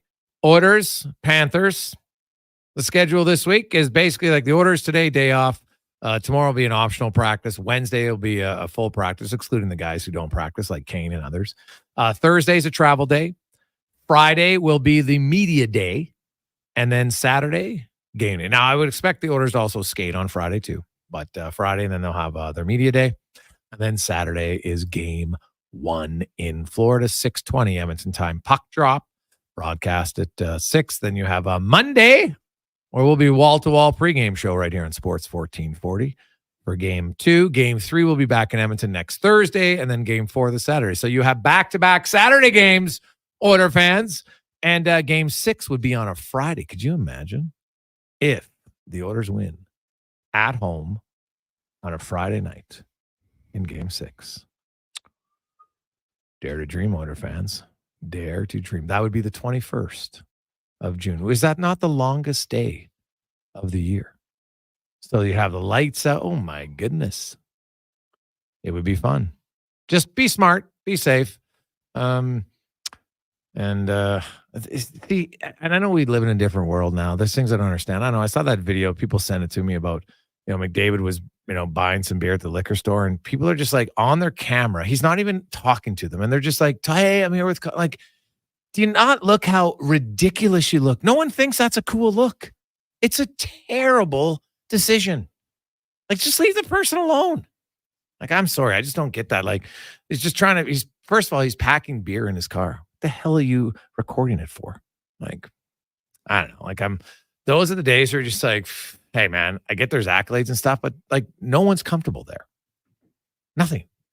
And then he's trying to get in his car, and they're just like, that was one of the more creepy things. Like, the people who filmed that should be embarrassed. I'm sorry. You should. Like, that's not a good look. So don't do it. Just my viewpoint. Let's get to the spec report now, brought to you by GS Construction. And they just want to be a big shout out. They just had their 50th anniversary party on Saturday. Lots of longtime employees. They surprised their owner with a vintage, the original truck. They got it redone. That's cool. It is very cool. And all like in their old colors. It looked amazing. So shout out to Mr. Sandwith, who started the company 50 years ago. I wonder if he's driving his truck around today. That's unreal. So it's like a vintage, like 1970s, right? And they got it all painted the original color. It's a pretty cool idea. GS Construction. And hey, they're hiring. So we welcome in Mark Spector from Rogers Sportsnet. And Spec, the Oilers are back in the Stanley Cup final. They really dominate the end of this series when it comes to goals. They outscored Dallas 10-2 in the final 175 minutes of this series. Stuart Skinner was excellent yesterday. It was not the perfect game for the Oilers, but another element of their team game shows up, this time being the goaltender, and they win. Yeah, and you know what? Before we talk about that, we should talk about the city a little bit, Jay. What a day in this town, you know. Everyone has, I mean, have you talked to anybody and not just talked about hockey today? Like, is anyone doing any business? You know, is anyone like buying groceries? It's unbelievable. The Elks are moving their game. The baseball team had to move some games. I even know a guy whose wife planned a party for like game 4. She had to move the game to the night before, for Pete's sake. So it's a wild day in this town, man. Everyone's clearing the track because the Oilers are in the Cup. It's kind of fun again, isn't it? Well, yeah, it's you know what, the city, everybody gets on board. You know, you have a lot of fun, and 99.99% of people are great about it. So that's who we're going to focus on. And you know what, the crowd last night, and guess what? Like, I'll say this: that was the loudest the new building's ever been until the next game. Because I'm telling you, when Game 3 introduction comes, it's a Stanley Cup. It'll be huge. And then game 4 will probably be louder. And then if there's a game 6, it'll be even louder. Like, it keeps building because the importance of the game just keeps getting higher at the time. And that's what makes it more exciting. Well, and I think, listen, you know, I think the fans want to settle back down and watch a game 1 and a game 2 and 3 and 4, where it's not like life or death. That game last night was very intense and hard on your nerves, I'm sure. You know, my wife was at home watching it. Shelka was, you know, couldn't sit down, pacing the place. And it's nice. It'll be nice to watch the Oilers play the first few games when you want them to win. But if they don't, it's not as big a deal. You know, people deserve a little stress-free hockey here. Anyway, the building's fun. The city's fun. I don't remember when, Jason, it turned into a costume party at Rogers Place. I don't know when that happened, but I'm watching the scoreboard all night, and it's like Halloween in there. It's awesome. So tons of fun, man. I haven't enjoyed a run like this. I'm having just as much fun as everybody else. So let's go back to game last night. And I think any comment that states Stuart Skinner can't win the big game, you could argue that it kind of was out the window in his game performance against LA when they got outshot 33-13 and he won 1-0. But last night, I think for certain, you can say Stuart Skinner has the capability to win you a big game and steal you a big game, which is what he did last night. Yeah. How many times have we talked over a season about the Oilers getting goalied by some guy, right? You know, some guy comes to town like Dostal or someone in Anaheim, and you outplay him and outshoot him, and you lose. And you say, we got goalied. But that's what they're saying in Dallas this morning. You know, they got goalied, and that's a good feeling, I think, for the Oilers, because that really hasn't been in their bag of tricks, Jason, for a long time. They had a goalie that could just do that. You know, I think I'd say that, like, your team has to improve over the playoffs. If you don't invent new ways to win, very seldom does a team walk in the playoffs like LA that year and just get up 3-0 in every series. That's an outlier. Most teams come in like Edmonton and they're good, but you got to get better, because if you don't get better and you don't adapt, you're out. Mm-hmm. You know, like Dallas beats you, but the Oilers have invented some stuff here. They've all of a sudden they've got this penalty kill that is impermeable. And now Stu Skinner, who had his hiccup, he's come back and he's stronger and he's better. And he gave you that game last night that put you in the Stanley Cup final. You know, their defensive play is like, there was a lot of possession minutes for Dallas last night where they weren't getting it to the net and they weren't accomplishing what they wanted. And a guy like Darnell Nurse hasn't been perfect in these playoffs, but I'll tell you what, man, these last couple games when you needed a guy to defend, he's been really, really good and strong, and he's a bit of a bully. And you know, everybody's game is moving up, and it has to, or you lose. So that's why the Oilers are winning, because they're a better team than they were a month and a half ago when they played game 1 against LA. Yeah. And totally fair. Like, and you look at it, like LA had 99 points, Vancouver had 109, Dallas had 113. They seemingly have played a better opponent each round, and they bettered them. And I believe that Florida is a better opponent than Dallas. Not by a lot, just slightly, because I think their forward group is deeper than Dallas's group. And I know everybody said Dallas had better depth, and I argue they didn't. And but Florida has that intangible. There's a little bit more physicality across the board on their team. And like, I'm really interested, Evander Kane spec, we saw him yesterday. He tweaked something in the first period, only played 236, lowest minutes of anybody. Then he came in the second, wasn't out to start the period, was getting something done in the back, comes out the 16-minute mark, does a lap, takes a few shifts, but that's about it. And now he's, sitting on the bench in the third period, be the guy running the door and talking to everybody. I just think his importance for a physical series, they got to have who's ever their miracle doctor, they got to try to get him to the point that he can play.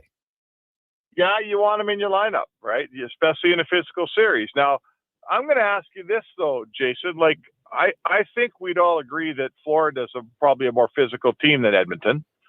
They appear to play a lot more physical brand of hockey. The Oilers did their best to keep up to Vancouver in that department, but Vancouver out-hit them. They out-hit Edmonton in that series. There's no question about that. Well, Edmonton had the puck more too, though. Well, that's okay. Fair enough. And Edmonton isn't.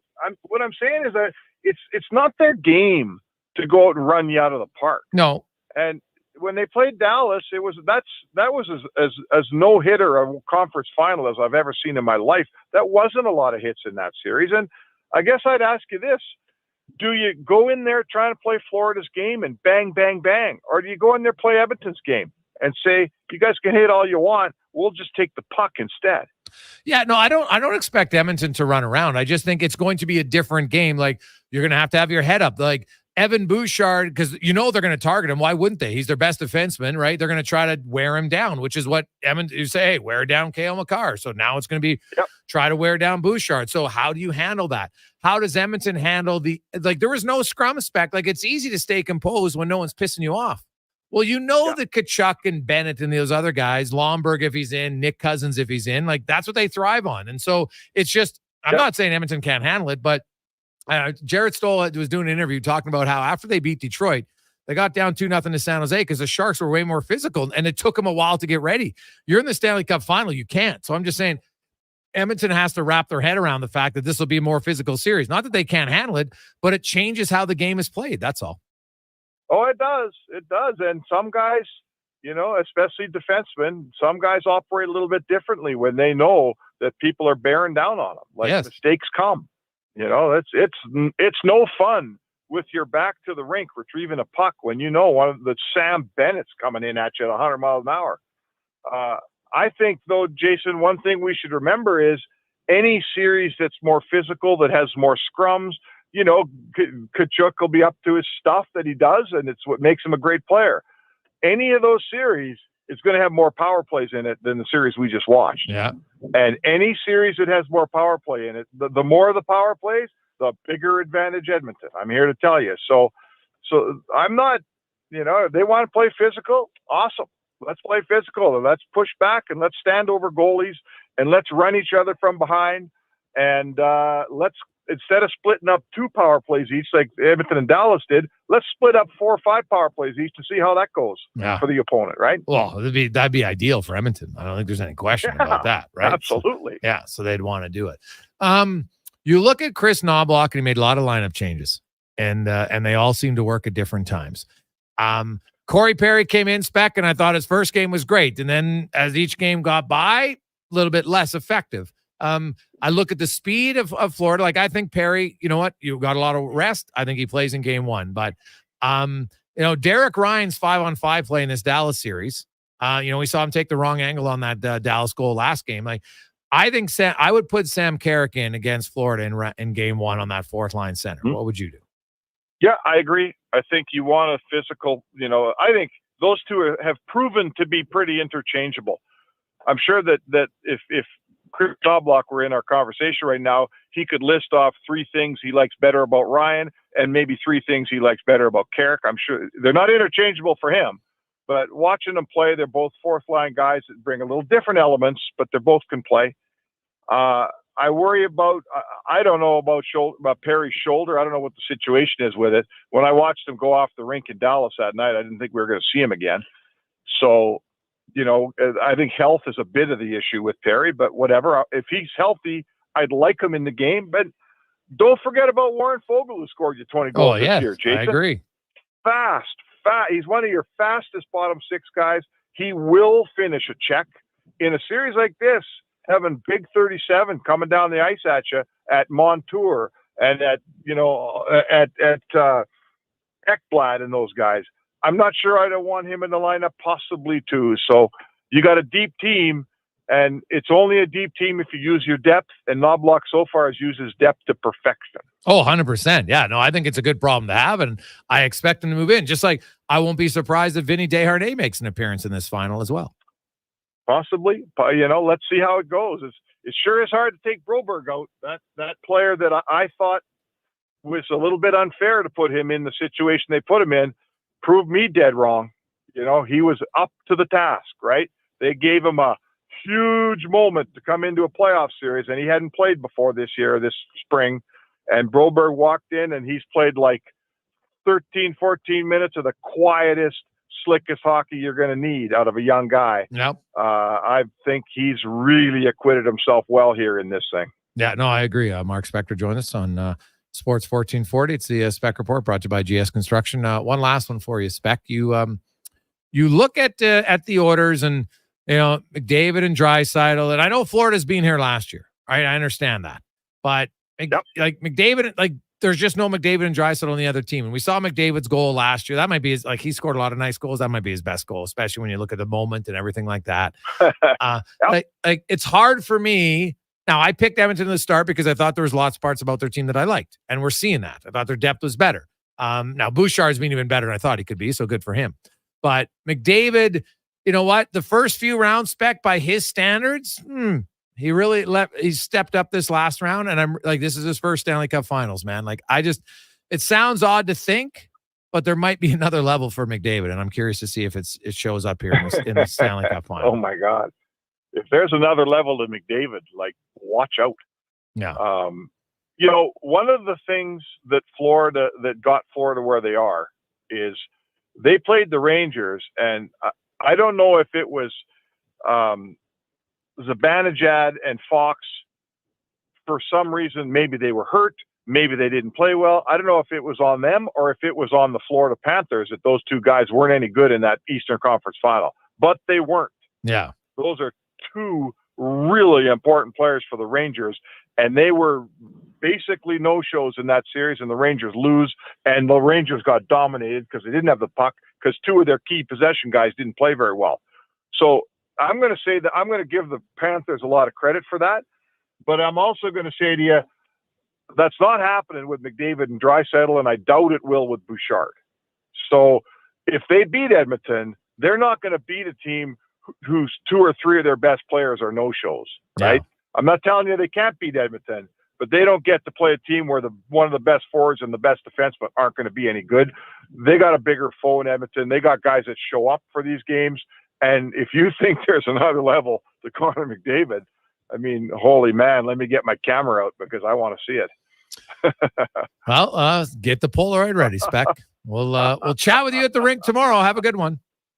All right, man. Thanks, Jay. There you go. That's Mark Spector in the Spec Report, brought to you by GS Construction. Well, did you know Cody Ceci played the most minutes of any Order defenseman last night? And the only player who played more minutes than him was number 97, Connor McDavid.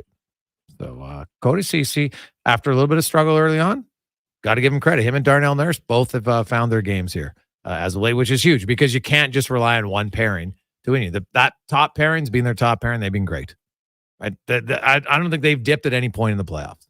But the other guys elevated their game, and it was desperately needed. And so I said at the start of the playoffs, to me, the two guys, if the Oilers are going to win the Cup, Nurse and Ceci will be key. Not because they'll be the best players, but you can't expect Bouchard and Echo, like, they can't do everything. They're only going to play a third of the game.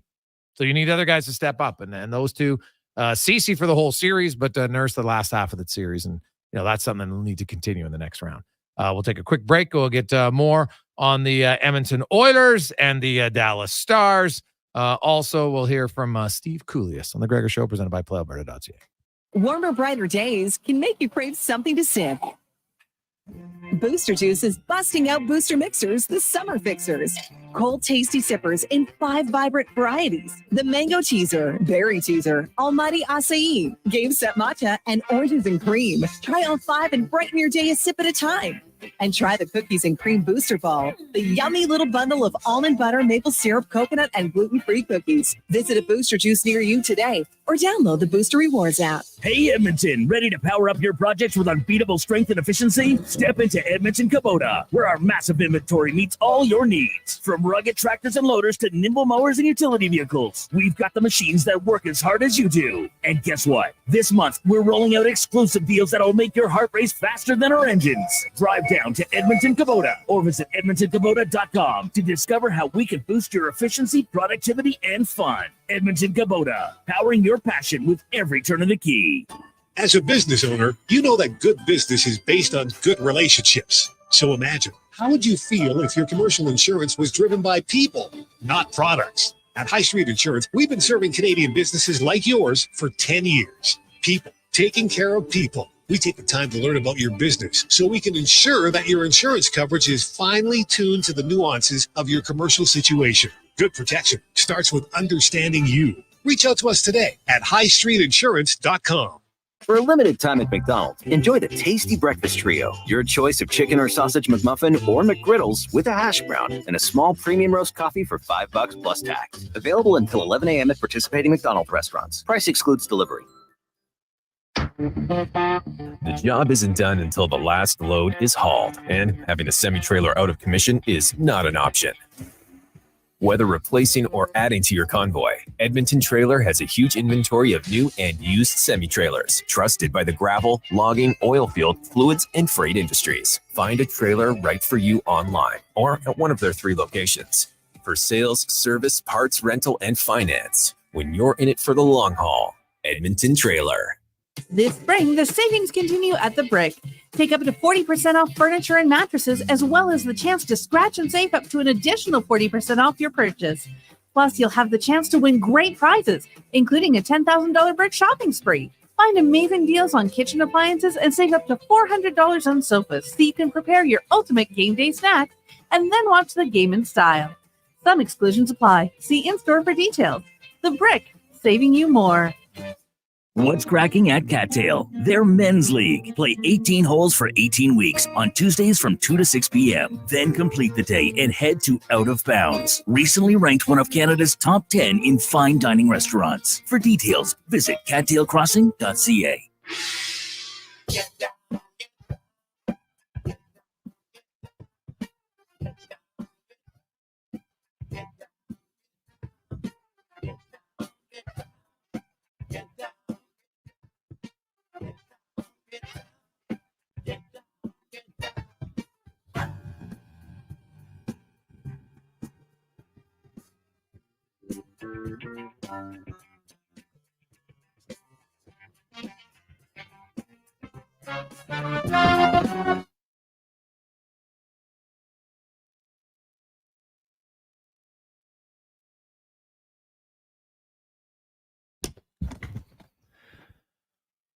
.533, welcome back. Jason Gregor, Connor Halley, Wanya Gretz with you on Sports 1440, Oilers Nation, YouTube, and Facebook. It's the calm before the storm. You get a little time to relax, exhale, because the puck drop is on Saturday. But we will have wall-to-wall coverage leading up to it.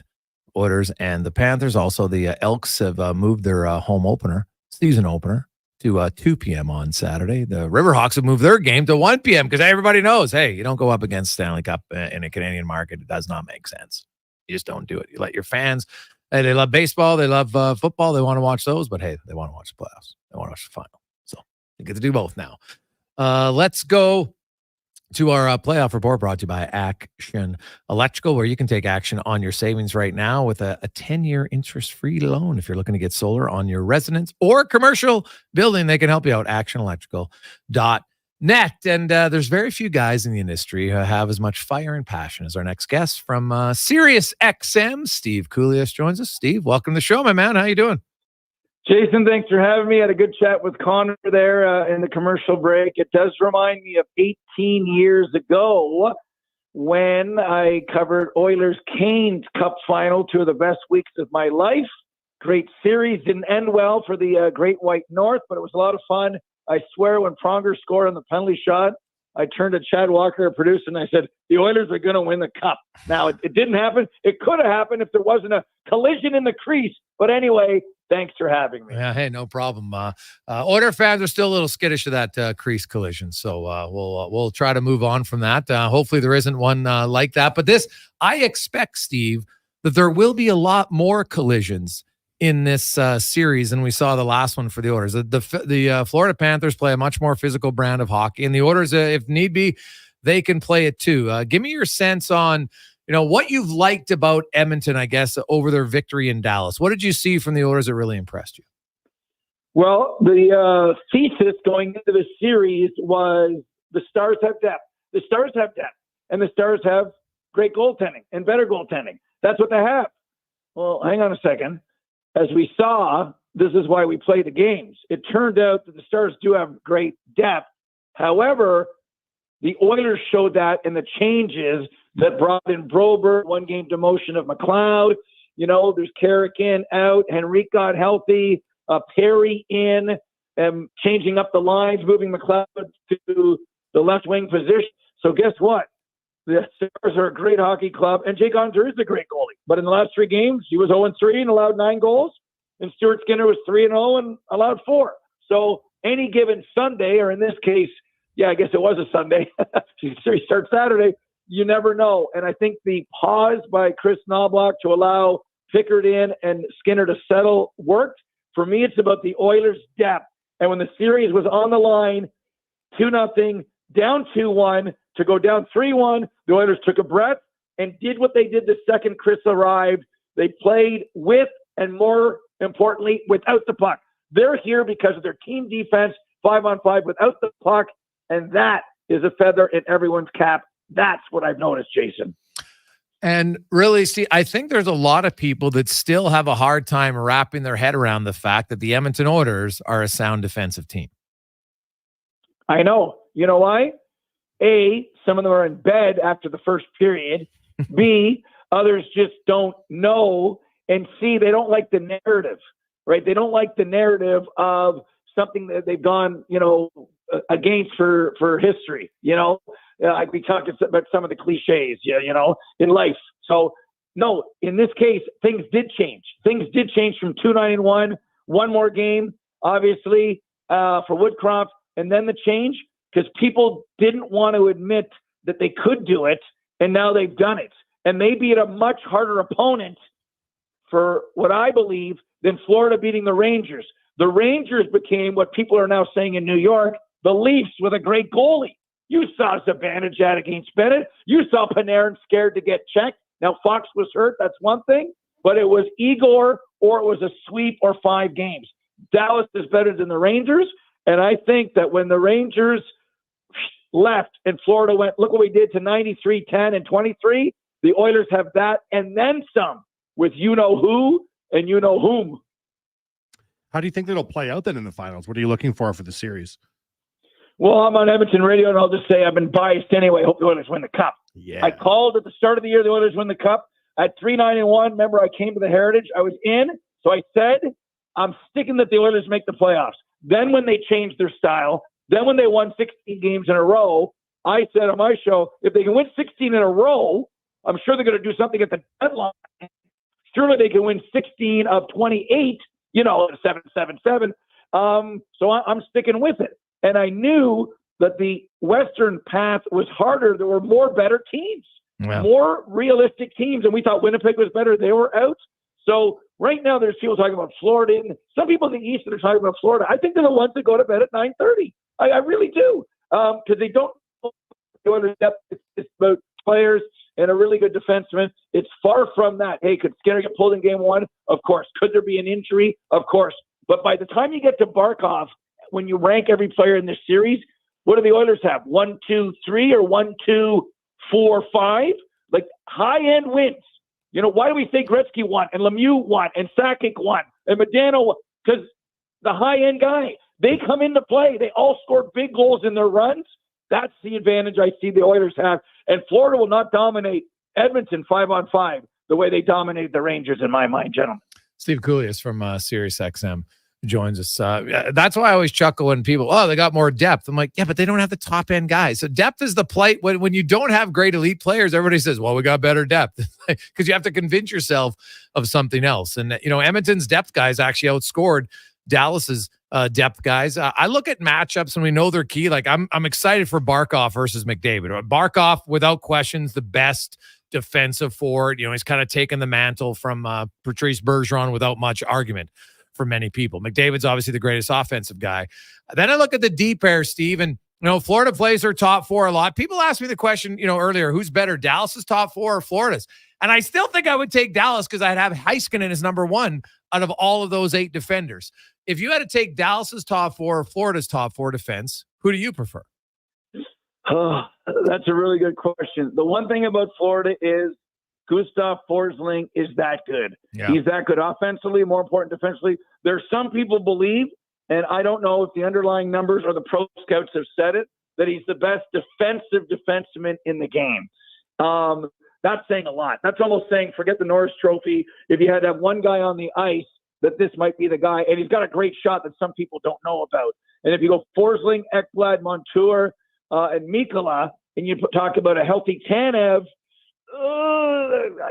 I think Dallas is better as well. Now, Kulikov and Albrecht and Larson have done a great job. Like, what a move by Bill Zito to bring these 3 guys in, 77 and 91 when Ekblad and Montour were hurt start of the year, and they've almost run the table. Like, it's hard to run the table, and the Oilers kind of did without making their own change. So they've kind of run the table defensively, which is great. In this situation, it's going to be important what the Oilers do and get out of Broberg. Will he stay? Will 73 come back in? This defense is kind of like defense by committee. Like Ekblad's the first overall pick, but he's not, that guy. He pairs well with Forsling, and Montour's doing a good job with Mikkola as well. They kind of complement each other. But if you're to answer who's better in that regard, I got to say that when you've got Miro Heiskanen, you imagine if they did have Hakanpää? Like if they did have Hakanpää, we might be going to a Game 7, Jason. They don't, they didn't, and we won't. Yeah, that's fair. Steve Coolius joins us. Steve, I do want to ask you about totally a non-playoff for a second. We're into June, and it's a crazy month. Like there's there's trade speculation all over the place. I know the Mitch Marner's name's out there, but I want to get your thoughts on the Ottawa Senators. And because I think they're a team to watch this summer. I know that they've been very patient in their coaching search and stuff, but they can't possibly go into next season with the same exact core and think anything's going to be different just because they have a new coach. Like, I just don't buy it. Like, I don't think they're built structurally to win. They got to improve their back end, and they got a lot of forwards to do it. Do you see the Ottawa Senators making a big splash this month? I do, and I think it's going to start in the crease. There's a lot of rumblings about Linus Ullmark. If that fails, I wonder if they think for short term they'd go after a Freddie Anderson type. There will be different tier goalies available either vis-a-vis trade. Like I don't see Markstrom, say, perhaps ending up there. That's not realistic to me. And then you've got different tiers of goalies. Like, is Brossoit good enough for somebody to make him a starter? Is that too much of a gamble? Does he complement another goalie where he can kind of, fill in if things don't go well, because he, I'm sure, wants to cash in. But I'm with you on Ottawa. The definition of insanity is doing the same thing over and over again and hoping for a different result. They start every year 5-17-1. 5-17-1. They're the worst October team ever. They join the American teams in wanting to start the NHL season in November, Jason, because that's how bad they are in October. So I think it has to start in the crease, and then it just feels where there's smoke, there's water. Something happens on the blue line that needs improving. I don't know whether they make the call. It's a modified no trade clause, I think. I like Thomas Chabot, but he can't defend. He can't defend, and it's $8 million. So that's something to think about as everyone talks about Jacob Chikrin. I think something's coming big. I think it has to start in the crease. They've not gotten a save since Craig Anderson when they lost in double overtime to Crosby and Chris Kunitz. When they had Stone and Carlson and Craig Anderson. They haven't received a save since. Yeah, that's fair. Stevie, great stuff, man. Love the passion. Enjoy it. Enjoy listening to your show every day. Appreciate your time. Thanks very much. If I babble too much, I apologize. As you know, I get paid by the word. See ya. There you go. That's Steve Coulias from Sirius XM. That guy's always fired up, man. Always. Doesn't drink Red Bull either. It's just, it's naturally upbeat. I love it. It's great. 5:44. Gregor, it's interesting. You've had lots of people on the show today from out of town who are picking the Oilers. I think it's 2-1 today. Oh, yeah. Wyshynski picked Edmonton, but he had the start. So did Steve. Andy went with Florida. So, you know what? I think there'll be lots of different people that'll have different opinions on it. And the truth is, it's just a projection, right? If I knew for sure 100% that the Oilers would win, well, then obviously I'd go to playalberta.ca and I'd put down as much as I could, but I don't know for sure. I like their chances. But as we know in sports, it's never a guarantee. It should be a good series. Can't wait till Saturday. But there's lots of sports to get to. We're also going to talk a little bit about the Oilers because we will talk about Florida. But the crazy part about June is, so the Stanley Cup final begins on the 8th. The draft is in like 21 days afterwards. There's actually 20 because it's on the Friday. So there's the draft. I know the Oilers don't have a first rounder. But there's then RFAs. Not any real big issues for the Oilers. UFAs. Buyouts. Like there's a lot going on here this month. So we'll get to that. Even though the Oilers are in the Cup, there's lots of other things happening. We'll get to all that. Who's their GM? I think the GM search is on. We'll get to that and more. Gregor Show presented by playalberta.ca. You got a go-to coffee spot, a trusted barber, even a lucky game day jersey. But when it's about looking your absolute best, there's only one name you need. Mr. Dirk. Family run since 1939. We're experts in crafting impeccable tailor-made suits and offering a wide variety of everyday styles. Pair that with personalized one-on-one fittings and the convenience of on-site tailoring. Mr. Dirk elevates your style game. Visit our Edmonton store or explore MrDirk.com. Score big on style with Mr. Dirk. CW Eves Troughing is busy. That's why they're looking for experienced troughers to run one of their trucks. To get paid top rates, contact CW Eves Troughing at 780-435-1492 or email info@cweves.com.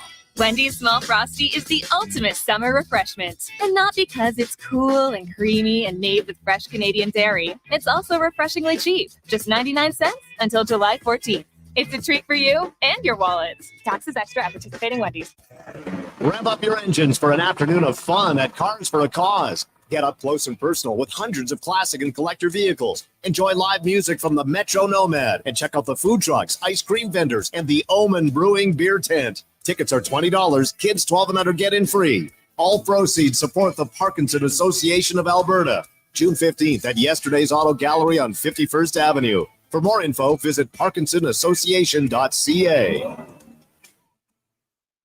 Before every big interview, every big presentation, every big moment, I've always looked in the mirror and put on my game face. But lately, my eyes look tired, my brow looks old, and I'm starting to think it's game over. Stop thinking and start seeing Dr. Vance Elliott for skin refreshing treatments designed to give you a fresh and natural appearance. He didn't make me look weird. No, he gave me back my game face. Book your consultation today at drvanceelliott.com. Rev up your engines for an afternoon of fun at Cars for a Cause. Get up close and personal with hundreds of classic and collector vehicles. Enjoy live music from the Metro Nomad and check out the food trucks, ice cream vendors, and the Omen Brewing Beer Tent. Tickets are $20. Kids 12 and under get in free. All proceeds support the Parkinson Association of Alberta. June 15th at Yesterday's Auto Gallery on 51st Avenue. For more info, visit parkinsonassociation.ca. Get ready for the largest Milwaukee Tool event in Edmonton, the Milwaukee 100th Anniversary Tour, Heavy Duty Edition. It's coming to Edmonton Fasteners West this coming Tuesday. And don't miss out on Milwaukee promos, 100th Anniversary Limited Edition giveaways, and live demos. The Milwaukee Fuel Box Sea Container will be on site along with a food truck, so you can enjoy lunch on us. The Milwaukee 100th Anniversary Tour, this coming Tuesday from 8:30 to 3:30 at Edmonton Fasteners West, 16409 111th Avenue Northwest. As the flowers bloom, don't let sunken concrete dampen your spirits. This spring, Trademark Concrete Lift and Leveling is here to lift your spirits and your concrete. With our quick, friendly lifting process, we're ready to tackle those trip hazards and water pooling problems head on with our vast knowledge and expertise. Trademark Concrete Lift and Level, where your ground gets a new lease on life. Visit trademarkleveling.com or call 780-691-LIFT. That's 780-691-5438. Wendy's Small Frosty is the ultimate summer refreshment. And not because it's cool and creamy and made with fresh Canadian dairy. It's also refreshingly cheap, just 99 cents until July 14th. It's a treat for you and your wallet. Taxes extra at participating Wendy's. This is Navin Ramarak, host of Turn Sports. Tune in tonight as we bring a more global perspective into the sports space with Turn Sports from the Universal Radio Network. That's tonight from 6 to 9 on Sports 1440.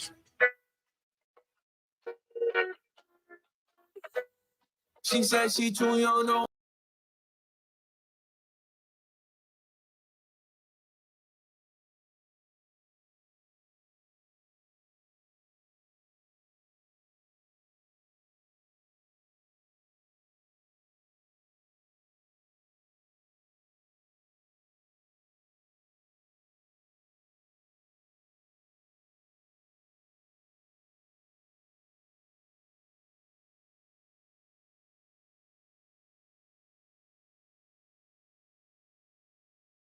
Busy Monday, man. That show just flew right by.